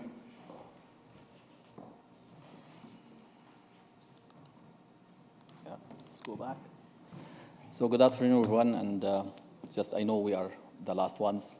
And I was thinking when I was trying to build this presentation that I'm presenting in an international setting, and I want to give a little bit brief about the Canadian system, but it looks like you know more than what I know. So just to go very quick on this is the Canadian system that you know. So I will talk about the system in Ontario, which is publicly funded and administered by the Ministry of Health in Ontario, and provide the healthcare, universal healthcare coverage for primary care, for hospitals, for diagnostic imaging, labs, and some other coverage to population. Medication is not covered, so it's variable because it will be covered for some specific population partially. So let's go directly to the challenges that we are facing in Ontario. And the main 3 challenges that we are facing in Ontario are the capacity, the aging population, and the effective integration. And those are why we are here. So I'm working now on a project called Lower Limb Preservation Program. So in this Lower Limb Preservation Program, we want to reduce the number of amputations for lower limbs. So before going to that, I want to walk you through the other 2 challenges about the aging population in Ontario and in Canada. And as you see that in Canada, as our last census for the population, we have around 37 million population, and around 40% of them living in Ontario. And in Ontario, we have 30% of the population, they are 70 years and older. So it looks like we have a good number of seniors in Ontario. And for these seniors, sometimes we have 70% of the seniors, they have 2 or more chronic conditions. And this will add some pressure on the system. And if we talk about that the system and the high system users, in Ontario, we have 5% of the Ontarians, they account for 2/3 of the expenditure in Ontario. And if this 5% increase by time, So will add more challenge to the system and for the sustainability of funding and those kind of things. And in the coming 20 years, we are expecting the number of seniors will be, as you see, 65 years and older will be double, and the centenarians will be triple, and the number of 85 and older will be quadruple. So we have to do something to work on that. So the last challenge that we want to talk about is the system integration. That's why those conferences are built to build an integration to support the healthcare systems and provide the seamless transition between care settings to the patients. So everybody knows that our system in Ontario, and like any other areas of the world, it's siloed and it's provider-centric, and we don't have a true integration between providers and other care settings, and that's because we have a very strong regulations and privacy and risk that prevents that the flow of information between providers and other care settings. So let's talk about the system, the project that we are working on right now, which is Lower Limb Preservation Program. And why we do this? We do this because the amputation rates in Ontario considered one of the highest among the world. Even we have higher amputation rates than the UK and some other countries, as you see. So to talk about the risks of amputations, the main two risks of amputations is the diabetes mellitus and the peripheral vascular disease.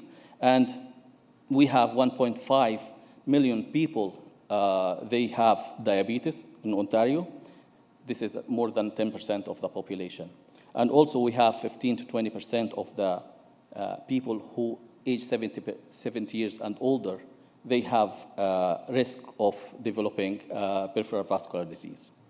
So in the past 5 years, we identified more than 300,000 of population, 300,000 people, they have high risk of amputation.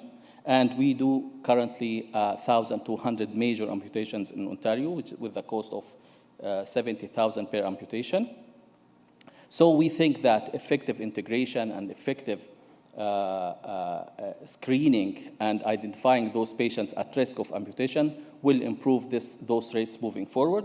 So we expect to reduce 20% of the major amputations in the coming period. That will save around 240 lower limbs in the coming period, and this may save $16.8 million in the dollars.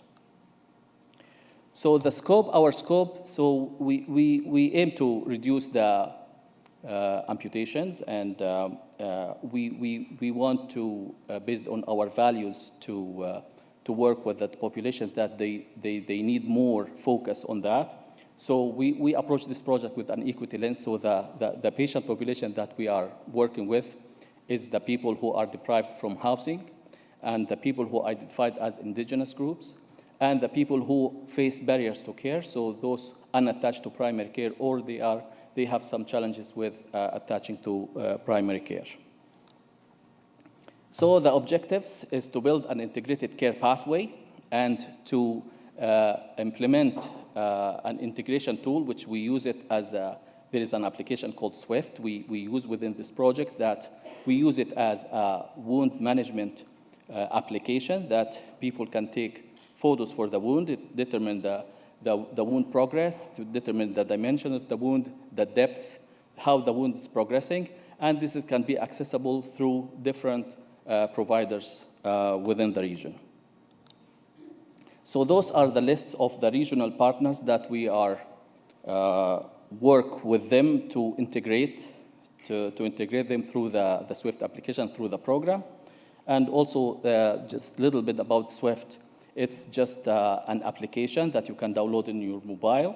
And we got an approval from the Privacy and Risk at London Health Science and St. Joe's Healthcare to work with SWIFT, but it's as a it's not interfacing with the CERNA or with the healthcare system. for now, but in future maybe, if we prove the success of this work. And we want to use it as an integration tool that we can collect even the patient information, patient experience and providers experience data through among the different community partners. Now I will leave it to Sarah Gurney to walk you through the integrated care pathway. Good afternoon, everyone. So I'm Sarah Gurney, and my background is as a wound care specialist. So I'm a nurse specialized in wound ostomy and continence care. And I'm working on this project because obviously wound care is a big part of saving lower limbs. And so I'm going to walk you through a little bit of how we developed our clinical pathway and who was involved in that work and where we're at right now. So initially, as Nasser mentioned, the patient population of focus is really taken from an equity lens. So I know we talked a lot about seniors and a lot of our seniors being unattached. That is future work for us. Currently, we're focused on those that are vulnerably housed or experiencing homelessness, as well as our Indigenous populations. The rate of amputation among Indigenous people in our area is 7 times greater than the general population. And so, so those are kind of our equity-deserving populations that we're focused on right now. So in developing the clinical pathway, the engagement really happened with stakeholders as well as patients that are experiencing those kind of walks of life, and the stakeholders being the healthcare providers that engage with them regularly. We started by looking at sort of the current system and how do people access care in our region, and why is it not working well, and then looking at how can we start to improve some of that. So the barriers for the patient populations that we're focusing on right now are really accessing the care. When you don't have a home and you don't have a phone and you don't have a way for somebody to get a hold of you and connect you to a clinic that's actually really far away from where you can walk to with your cart of belongings, it doesn't work well. And so what we were finding is that the patients that we were hearing about from our stakeholders are people that that aren't going to clinics, because the referral system in Ontario right now through home care is that you fax a referral or you phone it in, and someone has to then connect with that patient over the phone or in person to get that referral initiated, get consent, add them to the service, make a referral to a provider, and it's not a dedicated provider, so it might be miles away. So it just wasn't working well. And so we wanted to look at how can we remove barriers, and many barriers, but the first being getting access to the care. And so we looked at having a centralized way of attaching patients to the service. So we worked with our providers around some education around how can you get access to wound care services in our region without having to go through this cumbersome system and having patients fall through the cracks in the system. And by doing that, we did work with home and community care initially to establish that central intake process of a live phone call with the patient from any setting to be able to do that intake in the moment and get them connected with the right care. We've had some challenges in that space with the health system transformation that's happening in Ontario right now, and home care in particular. But we do still have that approach right now, and we have this kind of low barrier access to a clinic. When looking at our clinical pathway, I recognize that this lower limb preservation work is humongous, right? It's like there's so much upstream work to do, but there's also so much downstream work that has to happen to make this successful. When we were looking at what we wanted to target, we had to make this something we could bite off and chew within the timelines that we were given from Ontario Health, and really decided to focus on the highest risk patients, which are those that already have a wound. So 80% of amputations are preceded by a diabetic foot ulcer. We know that from the evidence. So we really wanted to have a place where we could care for patients that have an active wound. Part of the reason for that is when you look at screening and risk stratification and prevention, if you screen someone and they've got an active wound or they have something they need, and then there's no system in place to actually provide that, you very quickly lose traction in the ability to continue that screening and risk stratification. So we wanted to have a system in place that once we screen, we've got some care available. and then work our way backwards into that prevention space and those kinds of things. So that's kind of the approach we took. We did develop the clinical pathway to be a spoke, hub, and node model. So working with all of our partners, we have a nursing clinic set up as kind of our spoke. So that's your frontline care. We are getting access to wound care specialty services. It's nursing and wound care specialists providing that service.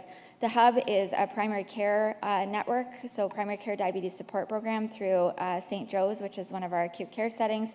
They have some outpatient support with some physicians that provide expertise in wound management as well as meeting the primary care needs of patients.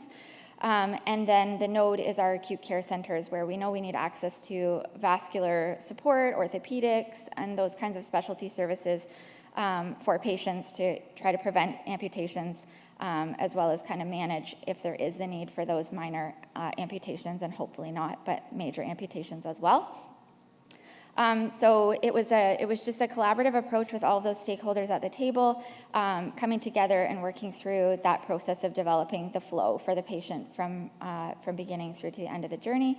And we were able to start sort of implementation of that in October of last year, and this is kind of where we're at now. So we've had about 50 patients screened through the program in our mainstream pathway, which is those that are vulnerably housed but do not identify as First Nation, Inuit, Métis, or Urban Indigenous. And we've had 17 screened to date in our Indigenous pathway.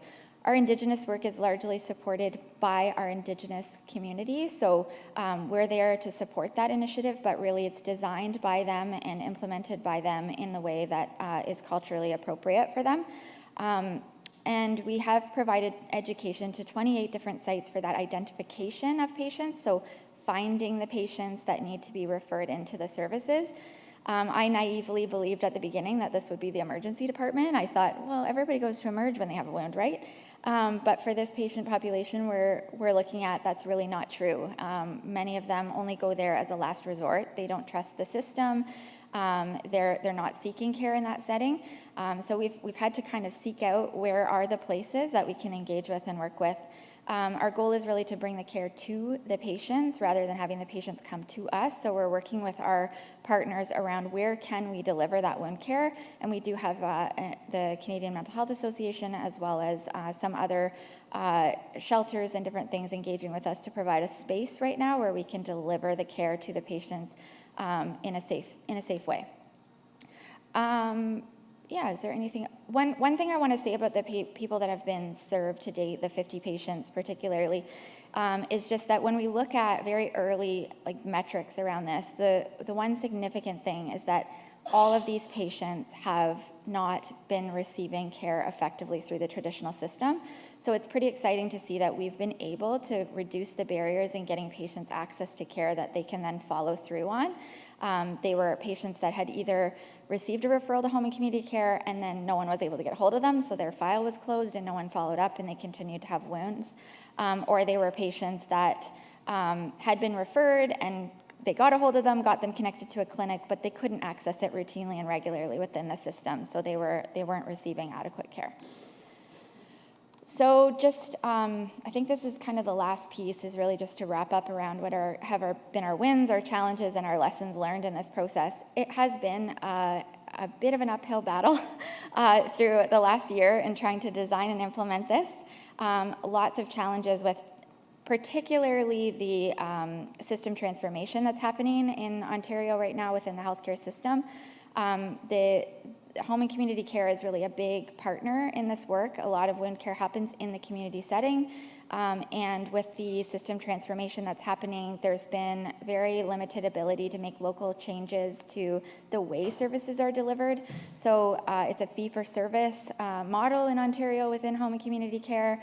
It's high barrier for patients that can't access easily. We wanted to remove those challenges, and so we've been able to do that through this project, but trying to get that transitioned into sustainability and operations is going to take time because there's just not the ability right now to engage home and community care in that way. So it's still, fee for service for them. There's appointment booking times. There's things that are really barriers to patients that aren't able to access those services in that way right now. And that's what we're hoping to demonstrate through this project, is the success that we can have in that, and then be able to translate that back to home and community care to be able to assume this model moving forward, or our OHT partners as that transition to OHTs happens. What have been some of our other challenges?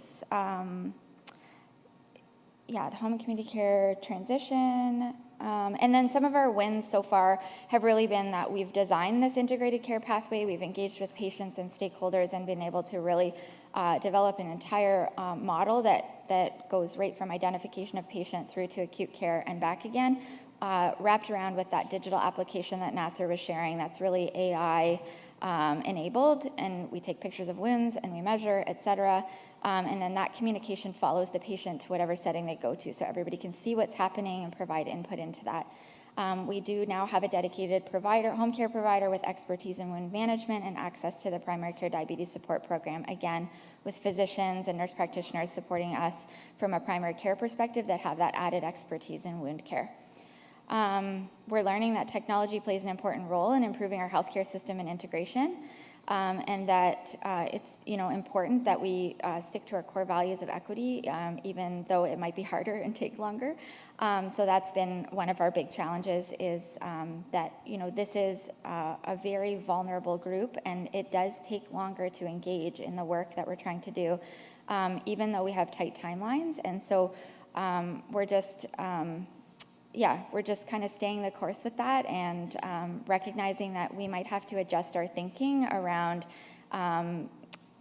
what we're doing. So we've been strictly providing care, or initially our scope was around diabetic foot ulcers, but when we look at engaging with partners and finding spaces to work and different things, recognizing that in that homeless or precariously housed population, that diabetes isn't the only reason they have wounds. And so by limiting to that, we're actually excluding patients. And so we had to sort of adjust our thinking around that piece as well. And then just sustainability considerations. We're just still looking at how can we sustain this in the long term, and work with our partners in the system and the current transition that's happening to try to make sure that this good work doesn't stop. And that's it.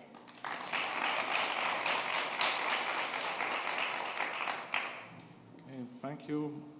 And thanks for every presenters. We have to move a discussion to the lunch break. I'm sorry for the timetable, but anyway, we had a great session. Thank you for all.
Deine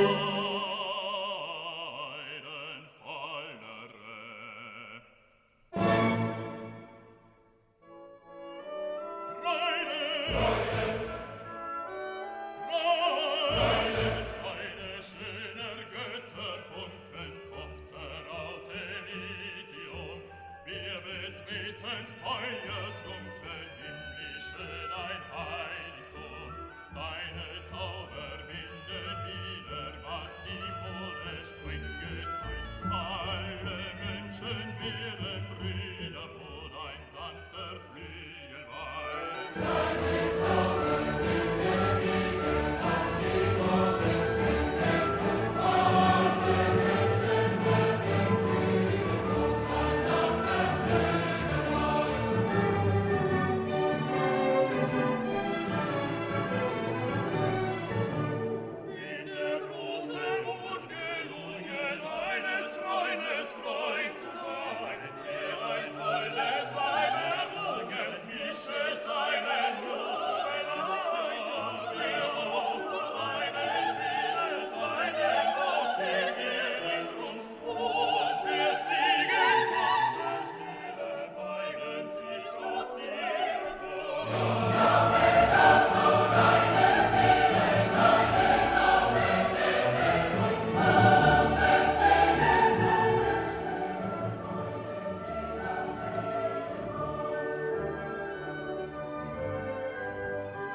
Deine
Thank